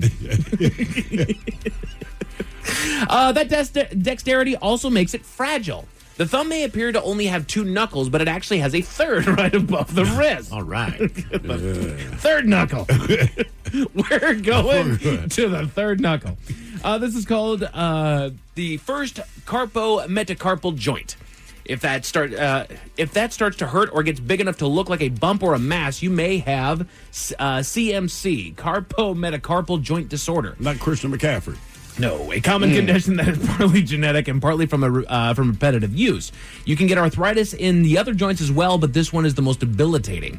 First, it becomes painful, and then you lose the ability to use it. Surgery can help with pain, but it won't restore full mobility. Damn. Yeah. All right, thumb, I got you, man. Indeed. Pain in your thumb may require lifestyle changes. They suggest small lifestyle changes so that you don't need to grip anything too hard can make a huge difference, such as buying milk jugs with handles or using an electric toothbrush. There are a lot of things that we can do on a daily basis that shouldn't affect our quality of life. Somebody here on YouTube to make a good point. You can't flick a bic without a thumb. Correct. As a smoker, that would suck. Yeah. Suppose you could still use a Zippo. I mean, like yeah, you could do it with your pointer finger. You could do it, man, but it's just so much, like with your thumb, it's just one hit. I feel like with Right. a pointer finger, it take like 3 or 4 good. And let's be realistic. We didn't have thumbs. I don't think the Bic lighter is probably not even invented. Yeah, that's a fact. That is a or if it was, everyone's like, what, you being funny? I like that. No one can use it, man. Got any matches? No. Yeah, society hasn't changed at all, except we can't light stuff with Bic lighter. Can't use the Bic lighter. And then I'll leave you with this last and final fun fact about your thumb on National Thumb Appreciation Day. What it means if your thumb is numb. You're in too deep. If instead of loosen up, baby. Wow. If instead of pain you're experiencing numbness of the thumb that extends to your index and middle fingers, you may be showing early symptoms of carpal tunnel syndrome. Fortunately, this is not an emergency. The condition takes a long time to become a big problem. People can sometimes help the condition by wearing wrist braces and getting physical therapy. If you just can't take it, you can get surgery at any point if you fail to improve with bracing. The surgery can reduce mobility, but it should take away the numbness and pain. You got numb thumb. Numb thumb. A man in Montana was arrested for aggravated DUI, but how he was caught deserves an extra charge, Miles. How was he caught? I will test your memory at 5:50. Or you will maybe right now. Yeah. Have we made it to drinking time? Somebody out there deserves to be recognized. And the men's room knows just who it is. So to you, we say, bottoms up, sailor. You're the toast of our shot of the day. Drink time it is, and as usual, we head to the drink desk and Steve a thrill hill to find out who we're toasting. Yes, indeed. And today, we toast an unidentified 25-year-old man from Phillipsburg, Montana. Miles, you brought this story up earlier. Mike, you're going to have it later. This is just so stupid. It's worthy of the shot of the day. So earlier this week, our honoree. He was having a fun time. He drove himself to the Gwinnett County Courthouse. Now, the problem is, when he exited the vehicle, he appeared drunk, and a local deputy noticed. Now, the guy claimed that he only had 2 drinks, but he also admitted that he smoked 2 bowls, which is already stupid, and he admitted that he, in fact, drove to the courthouse. So the cop said, would you submit to a breathalyzer? The guy agreed. Said, sure, let's do the breath test. He did the breath test. That revealed that he was 3 times over the legal limit. Now, worse, deputies discovered an open container in his car. And we're toasting this genius because he drove to the courthouse to pay a fine for having an open container. As you might imagine, he was, in fact, arrested. Damn. And the police force even had to put out kind of a public service announcement that no one should have to put out, just like, don't drive here drunk. We will arrest you. Don't drive here on a suspended license. You will get fined. Do not smoke 2 bowls and get behind the wheel. Just walk or we will pick you up. It's more of a shame that they have to tell people that, but this guy is proof that sometimes the public needs a reminder. I also think if you're going to take care of anything at a police station or a courthouse, do it before you imbibe in anything. And take an Uber. Like, I'm going in there clean. Celebrate after the fact. Yeah. Hey, you're fine, get out. Right. That's all. It's the baby steps. Come on. So we pour this booze and we drink this booze because we think it's yummy. Yummy. So over the tongue and down the throat to party in our tummies. Down the hola bijola. All right, it's going to get tested online for Profile This, 206-803-ROCK. Profile This is next. The new LinkedIn Hiring Pro can't clone you, but it can streamline your hiring workflow. From posting jobs to shortlisting candidates to interviewing, LinkedIn Hiring Pro is the hiring partner you need, so you can focus on connecting with the right talent. In fact, small businesses report saving over 6 hours per week. So hire right the first time with LinkedIn Hiring Pro. Post your first job today and get $100 off at linkedin.com/Pandora offer. Terms and conditions apply. For delicious meals, you could go out to eat, or you could just make a Marie Callender's meal. Marie Callender's classic chicken parmigiana bowl is so good, it has marinara sauce that's made from scratch and creamy mozzarella cheese over pasta. It's delicious with no artificial flavors, colors, or preservatives, and 30 grams of protein. You can find it in the frozen aisle. Marie Callender's, what having it all tastes like. Planning for your children's future is a wonderful adventure. Just when you think you have it all figured out, time for school, it all changes. With Washington's Get Prepaid Tuition Plan, you can prepare your child for the next step in their educational journey after high school, whatever that might be. You ready? We're ready. Learn more about WA 529 and Get at 529.wa.gov. When it comes to lighting, Graybar goes beyond parts and products. We help contractors turn plans into smart designs, manage kitting and deliverables, and navigate local codes so you can stay on time and on budget. Smart, scalable, job site ready. That's not just lighting. That's like kicking your project into Graybar mode. Yep, Graybar does that. Hi, I'm Kirk Cameron. Is health insurance eating up your budget for 2026? If you're looking for ways to better steward your finances, consider this. Christian Healthcare Ministries is a health insurance alternative at half the cost. As a ministry, CHM allows you to share the burden of medical bills with other believers. Join CHM today by visiting chministries.org/solution. That's chministries.org/solution. The new LinkedIn Hiring Pro can't undo your last hire. The lone wolf, who you thought was a good collaborator because you didn't have the right candidate insights. But once you hired them, it was all hoarding info, declining meetings, and howling at the full moon? But LinkedIn Hiring Pro can go deeper than just the resume to find you a perfect fit. By using insights from the LinkedIn network to give you a short list of best fit candidates. Hire right the first time with LinkedIn Hiring Pro. Post your first job today and get $100 off at linkedin.com/Pandora offer. Terms and conditions apply. Planning for your children's future is a wonderful adventure. Just when you think you have it all figured out, time for school, it all changes. With Washington's Get Prepaid Tuition Plan, you can prepare your child for the next step in their educational journey after high school, whatever that might be. You ready? We're ready. Learn more about WA 529 and GET at 529.wa.gov. Why have I asked my electrician I found on Angie.com to bury my pet hamster? I was so moved by how carefully he buried my electrical wires, I knew I could trust him to bury my sweet nibbles after his untimely end. This is very strange. Angie, the one you trust to find the ones you trust. Find pros for all your home projects at Angie.com. The men's room presents Profile This. And Stephen Throwhill, could you please tell everyone how Profile This is played? I sure can, Miles. It's a simple game where we share with you a real-life news story. Something that happened right here on planet Earth. Earth. And as you listen to the story, based on the stereotypes you believe to be true of people and the decisions that people make, we'll ask you what it is you think makes a story a story. So we had Keith on the line. Keith is now dropped off. So, gentlemen, you'll be playing against one another. Game on. Game on. That is always one of three categories. Today we offer you Bite Me. In other words, what did someone find in their food? Hit Me with your best shot, where you guess the unconventional object someone used as a weapon. And finally today, our newest category, In the Buff, where the person is naked. Either tell us why or where. Naked? In the buff.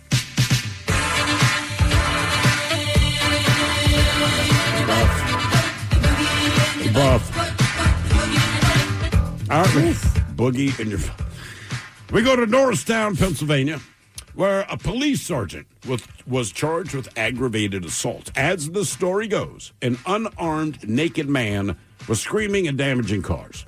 Now, the naked man was standing with his hands on his hips when Diorizzo, that's Daniel Diorizzo, responded to the scene. Prosecutors say that he shouldn't have used the level of force that he used to subdue the man, adding that he could have used verbal commands, tactical coordination, or less than lethal weapons to subdue someone committing misdemeanor offenses rather than just put the man's life in jeopardy. They say the investigation found that this was not a necessary use of deadly force. Now, the officer is charged with aggravated assault, simple assault, official oppression, and recklessly endangering another person. Now, I digress here, but I'm like, if you're going to commit a crime and do it naked, I feel like you change the stakes just because you're naked.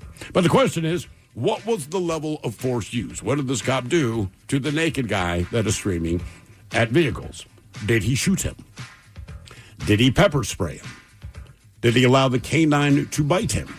Or did he hit him with his car?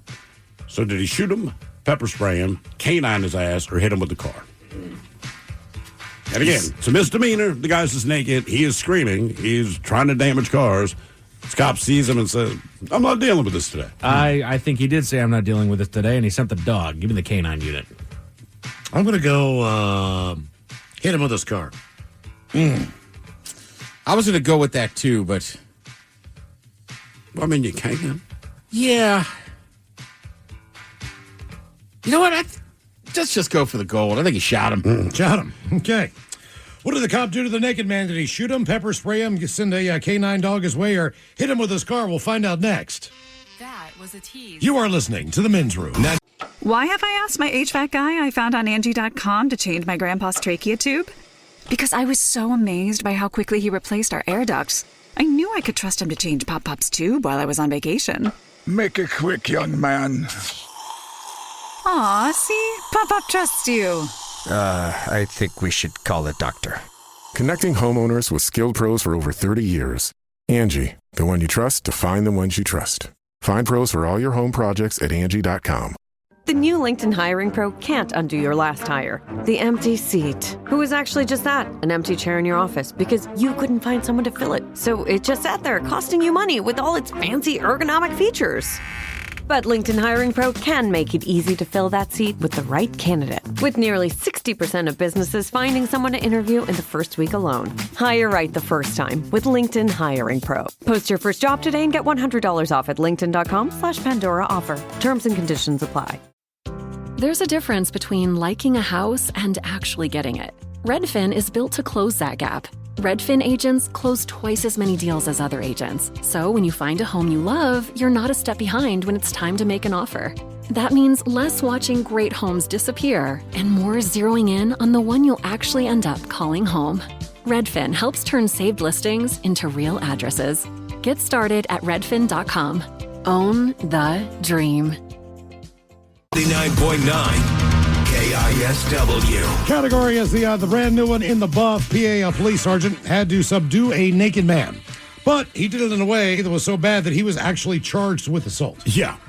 Question is, what did he do to this naked guy? Did he shoot him? Did he pepper spray him? Did he send a canine dog on his ass? Or did he hit him with his car? Yes, indeed. And let's see, 3 of the 4 you guys picked. D-Ted Smith, we said went for gold and shot him. Mike, you went with the canine dog. I'm right there with you. Miles, you said you hit him with the car. Let us start with Miles Montgomery. And you are correct. All right. Oh. Yeah, dude pulled up, his gun didn't hit his ass. Like, problem solved, man. Naked man down.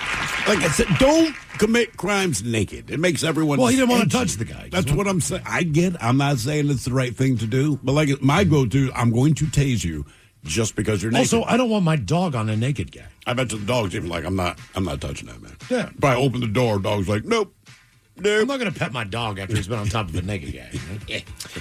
Now, for all TV news all the time, it's time for TV Time with T. And now, because your pathetic life is confined to countless hours in front of a talking box, the Men's Room presents TV Time with Ted. All right. The choices today, you got the Jimmys. Fallon and Kimmel. Seth Meyers. Stephen Colbert. Or Ted Smith. Is it Ted or is it late night? It is right there. The title is, guys have teams of talents and writers help them come up with the monologues each and every night. It is up to you to determine, is this an actual late night joke and from whom, or could it be a The Ted Smith original? According to a new poll, Americans are less hopeful than ever, and optimism is at an all-time low, with 59% of respondents saying they were expecting a high quality of life in 5 years. Okay, over 50% sounds good, but for years now, the optimum number had held steady at 69. Back then, the future looked nice. Colbert. Kimmel. Colbert. According to a new Gallup poll, Americans are less hopeful than ever, and optimism is at a record low, with 59% of respondents saying that they were expecting a high quality of life in 5 years. Okay, over 50% sounds good, but for years now, the optimism number held steady at 69%. Yeah, back then, the future looked nice. Potato farmer in Idaho had way too many, so he's giving millions of them away to food banks. But sadly, he's been banned from Ireland, where it's illegal to give away potatoes. D-Ted Smith. Yes. Yeah. They already went through one famine. You don't just give those things away. What are you doing? Today marks the year of the fire horse. So we can look for what can we look forward to in this year of the fire horse? According to one expert, be on the lookout for heightened tension in already heated relationships. You know what that means? More hockey players are going to bang. By the way, when does that start in the Olympics? Because all I've been watching and all I've seen is just hockey. I'll say Colbert. Colbert. That's Colbert. Marks the year of the fire horse. So what can we look forward to this year of the fire horse? According to one expert, be on the lookout for heightened tensions in already heated relationships. You know what that means? More hockey players are going to bang. By the way, when does that start in the Olympics? Because I've been watching, and so far it's all just hockey. Yeah. Well, USA hockey's doing well. Yes, they are. Ladies are rolling. Guys still rolling. Mm-hmm. It should be pretty good. Has anybody watched that show about the gay hockey players? I have not. My wife started last week or something, so I kind of tuned out, and I was like, "Look, man, no offense to anyone, if it is a love story, I do not care." Because everyone's like, "Oh, it's groundbreaking because they're gay." I'm like, "Yeah, but they're in love, so I don't care. It does not matter. Love stories drive me bonkers. So what?" My wife made it about 20 minutes before she turned it off because there was excessive slurping that was going on that she couldn't stand. Excessive slurping. Oh, yeah. We need some sound effects. Yeah, it just wouldn't stop. Well, they were in it to win it, man. Somebody was. It's not a bad sound for me to hear. Depending on the situation. Yeah, it's gotta. You gotta imagine it. You know. I haven't watched it. I didn't even know it was a show. And then there's a lot of late night jokes about it. It's been on SNL a couple times. Yeah, I mean, I guess the show's doing well. Like I said, my wife started watching, and she liked it because it's a love story. I'm like, I don't care. Like, you want to watch me, or if you want me to watch them play hockey, cool. And you get some of that. I'm like, all right. But then when all the lovey-dovey stuff, I'm like, yeah, all right. It's just another romantic show. Yeah, I mean, take the gay aspect out of it. If you just It say is a love show. It's a love story. That is what with it is. hockey players, I probably wouldn't watch it. No, and legitimately, that's all it is. So the big thing is that they're gay. I'm like, yeah, so what? In the end, it's a love story, and I just lose interest. Yeah, there was a movie that was like a hockey player, and he had to like pick up ice skating for some reason. My wife loves that movie, man. Like cutting the ice or... Oh, yeah, it's like cutting... Something like that, dude. Because I made fun of it once, and she's like, "You will shut your whore mouth." That movie is... And I'm like, all right. I just remember it, right? Yeah. I was like, all right, that's coming up. Speaking of the Irish and potatoes, Miles, looking at you on The this. Cutting Edge. Okay? Cutting Edge. Thank you, All right. Tim. That was the movie, yes. Yeah. You ever watch Moonshiners? Maybe once or twice. All right, so Moonshiners has been on Discovery for a while, right? Oh, yeah. The Ginseng show, the Moonshiner show. I haven't seen the Ginseng one, but They the used to have it. Moonshiners was massive, right? Yeah. Like, honestly, when you see Moonshine in a store now, that's one of the guys, I'm pretty sure, from that show that started making he was like, well, I can make legal whiskey too now as I'm so famous. Yeah. But also now they've done, right? Well, it's all smoke, right? When you look at it, most of them are still going to be 70 to 100% proof. Sure. Right? Which is not that crazy, right? No, Like, it's not like 151. Right, or like Everclear, that's like 190 proof. Remember, proof's coming at 200. Mm-hmm. So you have those guys. Tickle, right? Tickle, he was a big star. He was always going to jail, though. So then over the years, like they've kind of gone through all the Moonshiners, right? All right. So then they started this other show where they'd have people come in there and they just give you a barrel. You don't know what's going to be in it. You got to make some moonshine.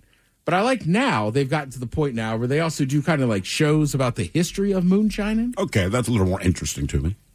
Correct. I will say, I used to love the show when they're setting up the stills and everything, right? Yeah. Like, obviously, you could tell it was pretty set up. And they were, let's just get away from the cops. Cops can't find us even though we're on national TV. Right. Right. And I think I'm a pretty good history person. But I watched this whole episode last night. You ever heard of the Whiskey Wars in, like, Brooklyn? No. Like, late 1800s? So apparently, when all the Irish came over, they're all living in Brooklyn. They're making whiskey, right? Because they're talking about how moonshine wasn't just down there in Appalachia, Kentucky, West Virginia. Yeah. I guess in other states, too. But it seems like Kentucky and West Virginia are kind of the king of it. Well, I think Tennessee, you can hide it the depends. best. So for an example, in Lynchburg, in that county, you can make hooch. You could back then. So that was the one county. But it was still a dry county. Yeah. So you couldn't buy it. I think you could drink it if you could get it. I thought you could buy it, but you couldn't drink it. So, like, you could go there and you could buy the product. You just can't drink it within our county. Whatever the deal is. Yeah. I mean, so they legalized it in certain areas. Obviously, bourbon in Kentucky was pretty big if you're looking at, like, Old Granddad and the Wellers Right. and all that stuff. But I'm pretty sure it was based on the jurisdiction that you were in. So all right. certain places, it'd be like going to Vegas. So, right, so You know- they have those. That's the most famous area we know for moonshine. Yeah, for sure. So they were just saying, hey, look, at this time, though, a lot of it, they're just like, them Irish like to drink. Like, man, you make moonshine. Chill out. But basically, they started taxing it, right? They had taxed it during the Civil War. Then they took the tax off. This is what it always come back to is tax dollars. Yeah, of course. But yeah, I mean, they sent the army in there. They're killing people. It was brutal. I got to do more research on it. But I was just like, damn. Yeah. So because they weren't paying their taxes, they were just Well, like the biggest problem was like, about we're not paying taxes on this. We made it. the biggest problem about moonshine was where to store it. So with traditional whiskey or bourbon, you're going to put that in a barrel. Yeah. And you store it in a barn or whatever. You could not do that. So you had to make it as quick as you could. And maybe charcoal filter it because that's the area. Like they would use coal and other things to, of course, to filter the hooch. But man, as soon as it comes out, it's in a jar and it's gone. Yeah. Where if they were to take that and put it in a barrel, you might have had a really good bourbon or a really good whiskey over time. Right, but you didn't have time to do it. Right. So. Well, look, even eventually it's going to be found. I mean, that's the tough part with like bourbons and whiskeys in my mind in general, right? Like it just takes so long to get good ones. Mm-hmm. It takes a super long time. Like this whole Pappy Van Winkle craze all started because they started selling that for years before you could ever drink it. And then people were like, oh, it's not that old of a brand. Right. You know what I mean? Young. Their youngest, it would be 2039. So if they're making Rip Van Winkle right now today, it's Pappy. Yeah. Well, Rip Van is the 13. Oh, really? Well, Okay. they call it Rip Van. Okay, I got you. But it's 39. Yeah. So 2039, you're making this for then. So half the people that are making this might not be alive by the chance you get it. You really should drink it, and you should let it go longer than that. Yeah. You should, but if you're Pappy, like all we have to do is say it's available, and we're going to make a killing. I like how those dudes that stole all that Pappy Van Winkle, they still never solved that crime. Oh, did they not? Huh. No, they found a little bit, but basically they, in that area, right? Like they all work. They all like. It's an inside job, basically. Right, because there's one big distiller down there that a lot of the brands come off of, right? Mm-hmm. So they all kind of work in the same little area. So people know within that world who did it, but nobody's going to talk. Yep. Right? It's like anything else. Because I got a case of it. Yeah, Shut so up. everybody got hooked up. Right. Let's see. Jason Alexander. You know him from a lot of acting roles, but you've known best as George Costanza on Seinfeld. He's got a podcast. In a recent episode, he was talking about some of the people that could have played George Costanza if it hadn't been him. These are just the kind of the names he knows. A comedian named Larry Miller was one of them. He and Jason auditioned at the same time. Jason said he thought he had got the part because he was friends with Jerry Seinfeld. All right. Right? Like, all right, that makes sense. But some of the crazy ones are weird. I know some of the people they offered the role to or so. Chris Rock. I've heard that before. And look, maybe if he had gotten the role, we would feel different. But the way Jason Alexander played it, trying to picture Chris Rock as George Costanza is just, my brain can't do it. Well, the idea of playing George Costanza is playing Larry David, the director, producer, writer of the show. You just got to emulate his jokes because they're all written for George Costanza. Right. Correct. But it would seem shocking to see Chris Rock in that role. Yeah, it's just weird to picture now. Another one was Danny DeVito. I could see that. Now that makes sense, as we know George Costanza. Jason Alexander is shorter, stockier, physically, and bald. the way that Danny DeVito delivers his comedy kind of makes sense. He said Paul Schaefer. Oh, yeah. I have heard that. Yeah. He used to be the band leader for David Letterman. Right. They had offered him that role. And then the other one that's kind of out there, Rosie O'Donnell. They don't know if she was up for George. Some people say she was up for Elaine. Okay. I don't know. And then another name, Steve Buscemi. Oh, really? I think Steve Buscemi would have looked more like we know Larry David to look. I think he would have nailed it. And it's weird to picture. He's just a great actor. Yeah, that's what I mean. I think he would. And being a little off kilter, always distracted, mildly annoyed, I think he does that very well. Right. And George Costanza, right, was never like he's not getting all the chicks or whatever. No. Same with Larry David, but it's just funny. Like they're two different look. You know what I mean? Like Steve Buscemi doesn't look anything like Jason Alexander, but you're like, I could see that. I can see him pulling it off. Yeah. Yeah. And he doesn't look that much like Larry David either. Although I was reading a book. It's called Comedy Samurai. Miles, you'd love it. So it's the guy who went on to direct Borat, whatever the other one was, but he's Sacha talking Baron about Cohen? It's not. So it's not a book about him. It's a guy who maybe he produced it, whatever. Okay. But he was very integral in all that stuff. But early in his career, because he loves Larry David, and he goes, "Look, I got a gig, and I can't remember if it was Fridays, right? Remember the Saturday Night Live show, but they called it Fridays."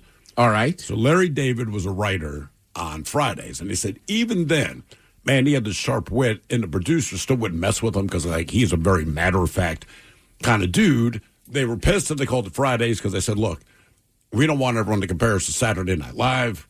Company said, yeah, we won't do that. Named it Friday. So they almost walked out. Larry David was the big voice on that. He kind of represented everyone. And apparently just slammed their door shut and gave it to him. Anyway, as he's talking about his time with Larry David, and to this day, he's like, I am a loyalist to Larry David. And this has been like 30, 40 years now. But he said there's one day, he's like, I'm walking down the hall, and there's this comedian that's supposed to appear on some show, and he's all uncomfortable, and the guy, he just didn't think he was going to make it, and he had no hope in the world, and he was all down. He's like, his name was Jerry Seinfeld. Oh. And it's like, I remember meeting this guy just because he was so downtrodden, and he goes, honest to God, the next time I heard his name, he had his own show, because I guess Larry David, you wouldn't know this about him, but he's like, Larry David takes all these people under his wing. So Larry David basically pulled Seinfeld aside and said, look, the world might not be ready for your comedy yet, but I'm telling you, man, you're a funny, funny dude. And I was like, it's just, I don't know, it's a pretty cool thing. Yeah. I think Larry David had to be convinced to finally be himself on Curb Your Enthusiasm. He did. He did. It's all in the book, but it's cool stuff. Thank you, Tim. We appreciate it. You're listening to The Men's Room. Men's Room returns with Miles and Thrill. Now, let's see what's happening in the real world. All right, a house break-in in North Carolina turns out to be an escaped pig, just looking for snacks. Meanwhile, the Olympic cross-country skiing course is covered in four-legged tracks. Montana man tries to pay an open container fine while being 3 sheets to the wind. One Amazon delivery driver in England sees his route come to an end. And George Costanza, speaking of, arrested in Florida. And it's time for your headlines. Now, it's time to hit the headlines. Here's my cop. All right, our top story, we go to Montana, where a man decided to do a little driving under the influence. We have been talking about this man all day long. He was noticed by an officer who determined that he was under the influence. The officer asked the man if he had driven himself there, to which he quickly replied yes. When they questioned him about his intoxicated state, he admitted that he had 2 drinks and smoked 2 bowls earlier in the day. He was quickly arrested for aggravated DUI and having an open container, but the reason he's making headlines and the reason that he was toasted earlier tonight, the reason we covered earlier today, is because he was caught in the local sheriff's office paying a fine for having an open container. Dumbass. He's stupid, right. but I appreciate his honesty. Right? I also had 2 bowls. Right. No kidding. Okay. I agree with that. Hey, you know what? He's an honest man. I believe you when you say that. You know what? You have... As far as that part of your character, I trust you. Yes. In other news, over to England, where an Amazon driver was just doing their job. The driver was transporting a delivery van, making various drop-offs around the area, but ran into a little trouble when the GPS took them down a treacherous path. The GPS directions took them onto a path called the Broomway, a 6-mile-long, 600-year-old path in Essex that has a reputation as one of Britain's most lethal paths. That's ethics. Ethics. So much so that it's earned the nickname the Doomway. The path runs across tidal sands that can vanish under fast-moving water and sea fog, leading to several collisions and more than 100 deaths over the years. Fortunately for our delivery driver, they only managed to get the van stuck in the mud, leading the company to hire a local farmer to tow the van back out and onto dry land. Jesus. Thank you, GPS. Is there a way that you can message somebody saying, hey, maybe don't make the GPS take this route? Yeah, there's got to be something, right? There was one time years ago where I was trying to find like a Walmart or something like that, and I had the GPS on, and it told me to take a right, and your destination will be after you take that right.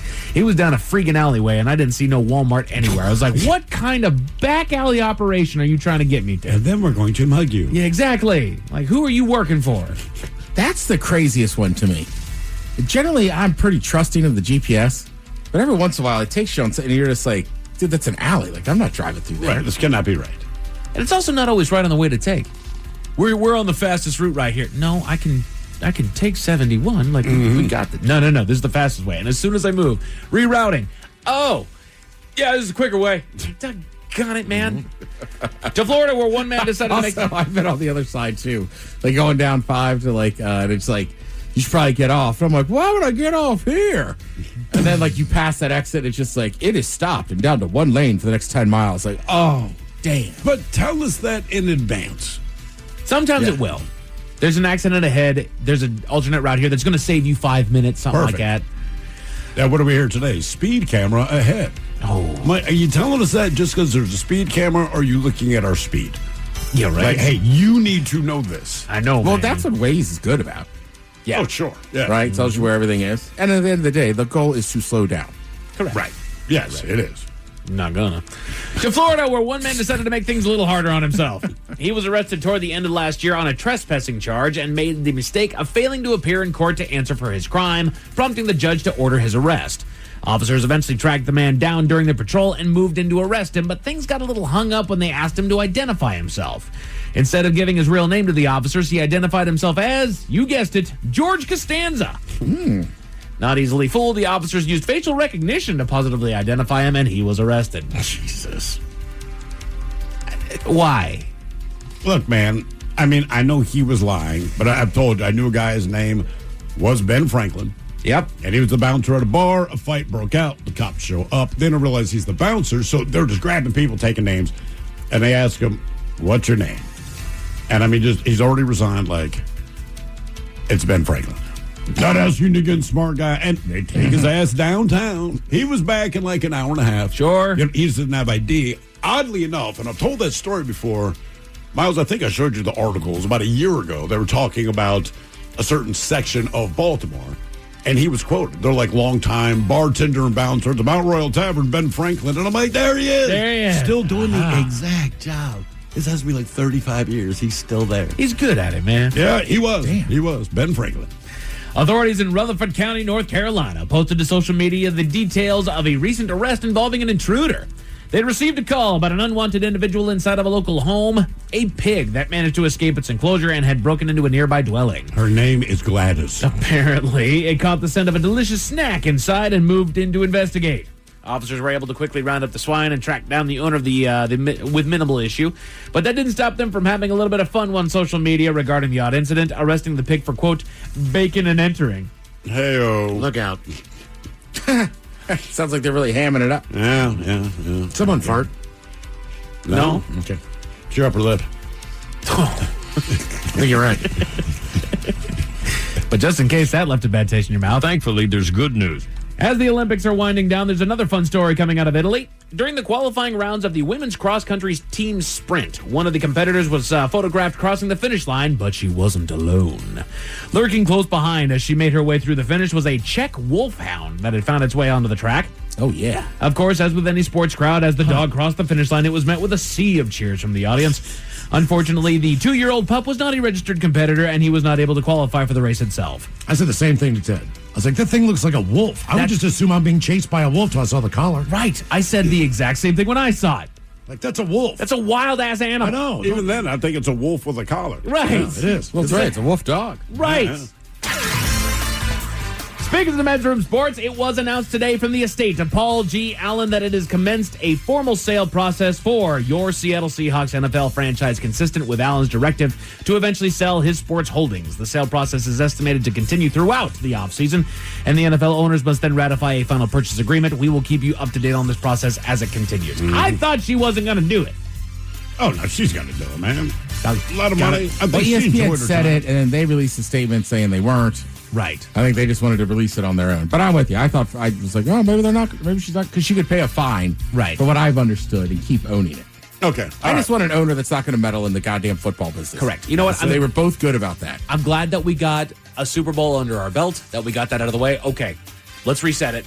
Sure, I'd love to have a little dynasty going here, but that ain't going to happen. So, Right. Snyder's not going to be here forever. Let me ask you, would you rather have Daniel Snyder or Jerry Jones? If they said, look, it's coming down to one of these two. I mean, I would God, go you want Jerry to Jones only because Jerry Jones does not have a good football mind, but you know he's trying to win. Yeah. Daniel Snyder's like, I don't care if they win or lose, brother. I'm just making money. But Jerry Jones still keeps nice facilities and stuff. Yeah, absolutely. Yeah. yeah. As far as what you're going to watch tonight, you got more Olympic coverage on NBC and USA and college basketball on the ESPN channel, CBS Sports, and FS1. As far as your weather, they're predicting a cloudy night with a low of 34. Tomorrow should be partly cloudy and a high of 41. Little to no chance of rain. Enjoy these last few days of partial sunshine, y'all. The faucet is coming back on for the foreseeable future starting next week. That's it for your headlines. With that, Mike Hawk is out. Thank you, sir. The return of Big Dummy, the head chef, is back, and 55 years on the rock continues with the lovely Jolene coming up in seconds. Yes, indeed. It's all true, but in the meantime, well, we be all about this bitch. So until tomorrow, please do what you do best. And for Aletha's sake, stay beautiful. The men's room has been taped before a live studio audience. Wardrobe and makeup provided provided by Mantastic Limited. This has been a presentation of the Men's Room Radio Network. Oh, man! A Double Flush production. The new LinkedIn Hiring Pro can't clone you, but it can streamline your hiring workflow. From posting jobs to shortlisting candidates to interviewing, LinkedIn Hiring Pro is the hiring partner you need, so you can focus on connecting with the right talent. In fact, small businesses report saving over 6 hours per week. So hire right the first time with LinkedIn Hiring Pro. Post your first job today and get $100 off at linkedin.com/Pandora offer. Terms and conditions apply. TaxAct filing software and live tax experts can help small businesses easily knock out their taxes. Actually, our experts can help you find deductions and credits for any sized business. Itty-bitty businesses, medium-sized, really big, mid-sized, small businesses, companies with 0 employees, and mom-and-pop conglomerates. Yep, our tax experts can help all of them. TaxAct. Let's get them over with. You know Graybar for electrical parts, but there's one more thing you may not be thinking of us for that can help maximize your next project's total value. Our pre-project planning services are designed to help you win the bid, save on labor costs, and keep your installers productive across your entire build. The sooner you call us, the better. Because when we're there from the beginning, we can anticipate your needs and help you solve problems before they become problems. Yep, Graybar does that. Hi, I'm Kirk Cameron. Is health insurance eating up your budget for 2026? If you're looking for ways to better steward your finances, consider this. Christian Healthcare Ministries is a health insurance alternative at half the cost. As a ministry, CHM allows you to share the burden of medical bills with other believers. Join CHM today by visiting chministries.org/solution. That's chministries.org/solution. I'm Emma Greed, host of Aspire with Emma Greed, a podcast where I sit down with people who don't just dream big, they build big. From culture-shaping voices like Mel Robbins to leaders redefining success like Tracy Ellis Ross to game-changing entrepreneurs like Mark Cuban. Aspire is about mindset, ambition, and doing the work that actually moves the needle. If you're ready to raise your standards and take charge about the life and career you're building, Aspire is where you start. Follow and listen to Aspire with me, Emma Greed, an Odyssey podcast available wherever you get your podcasts.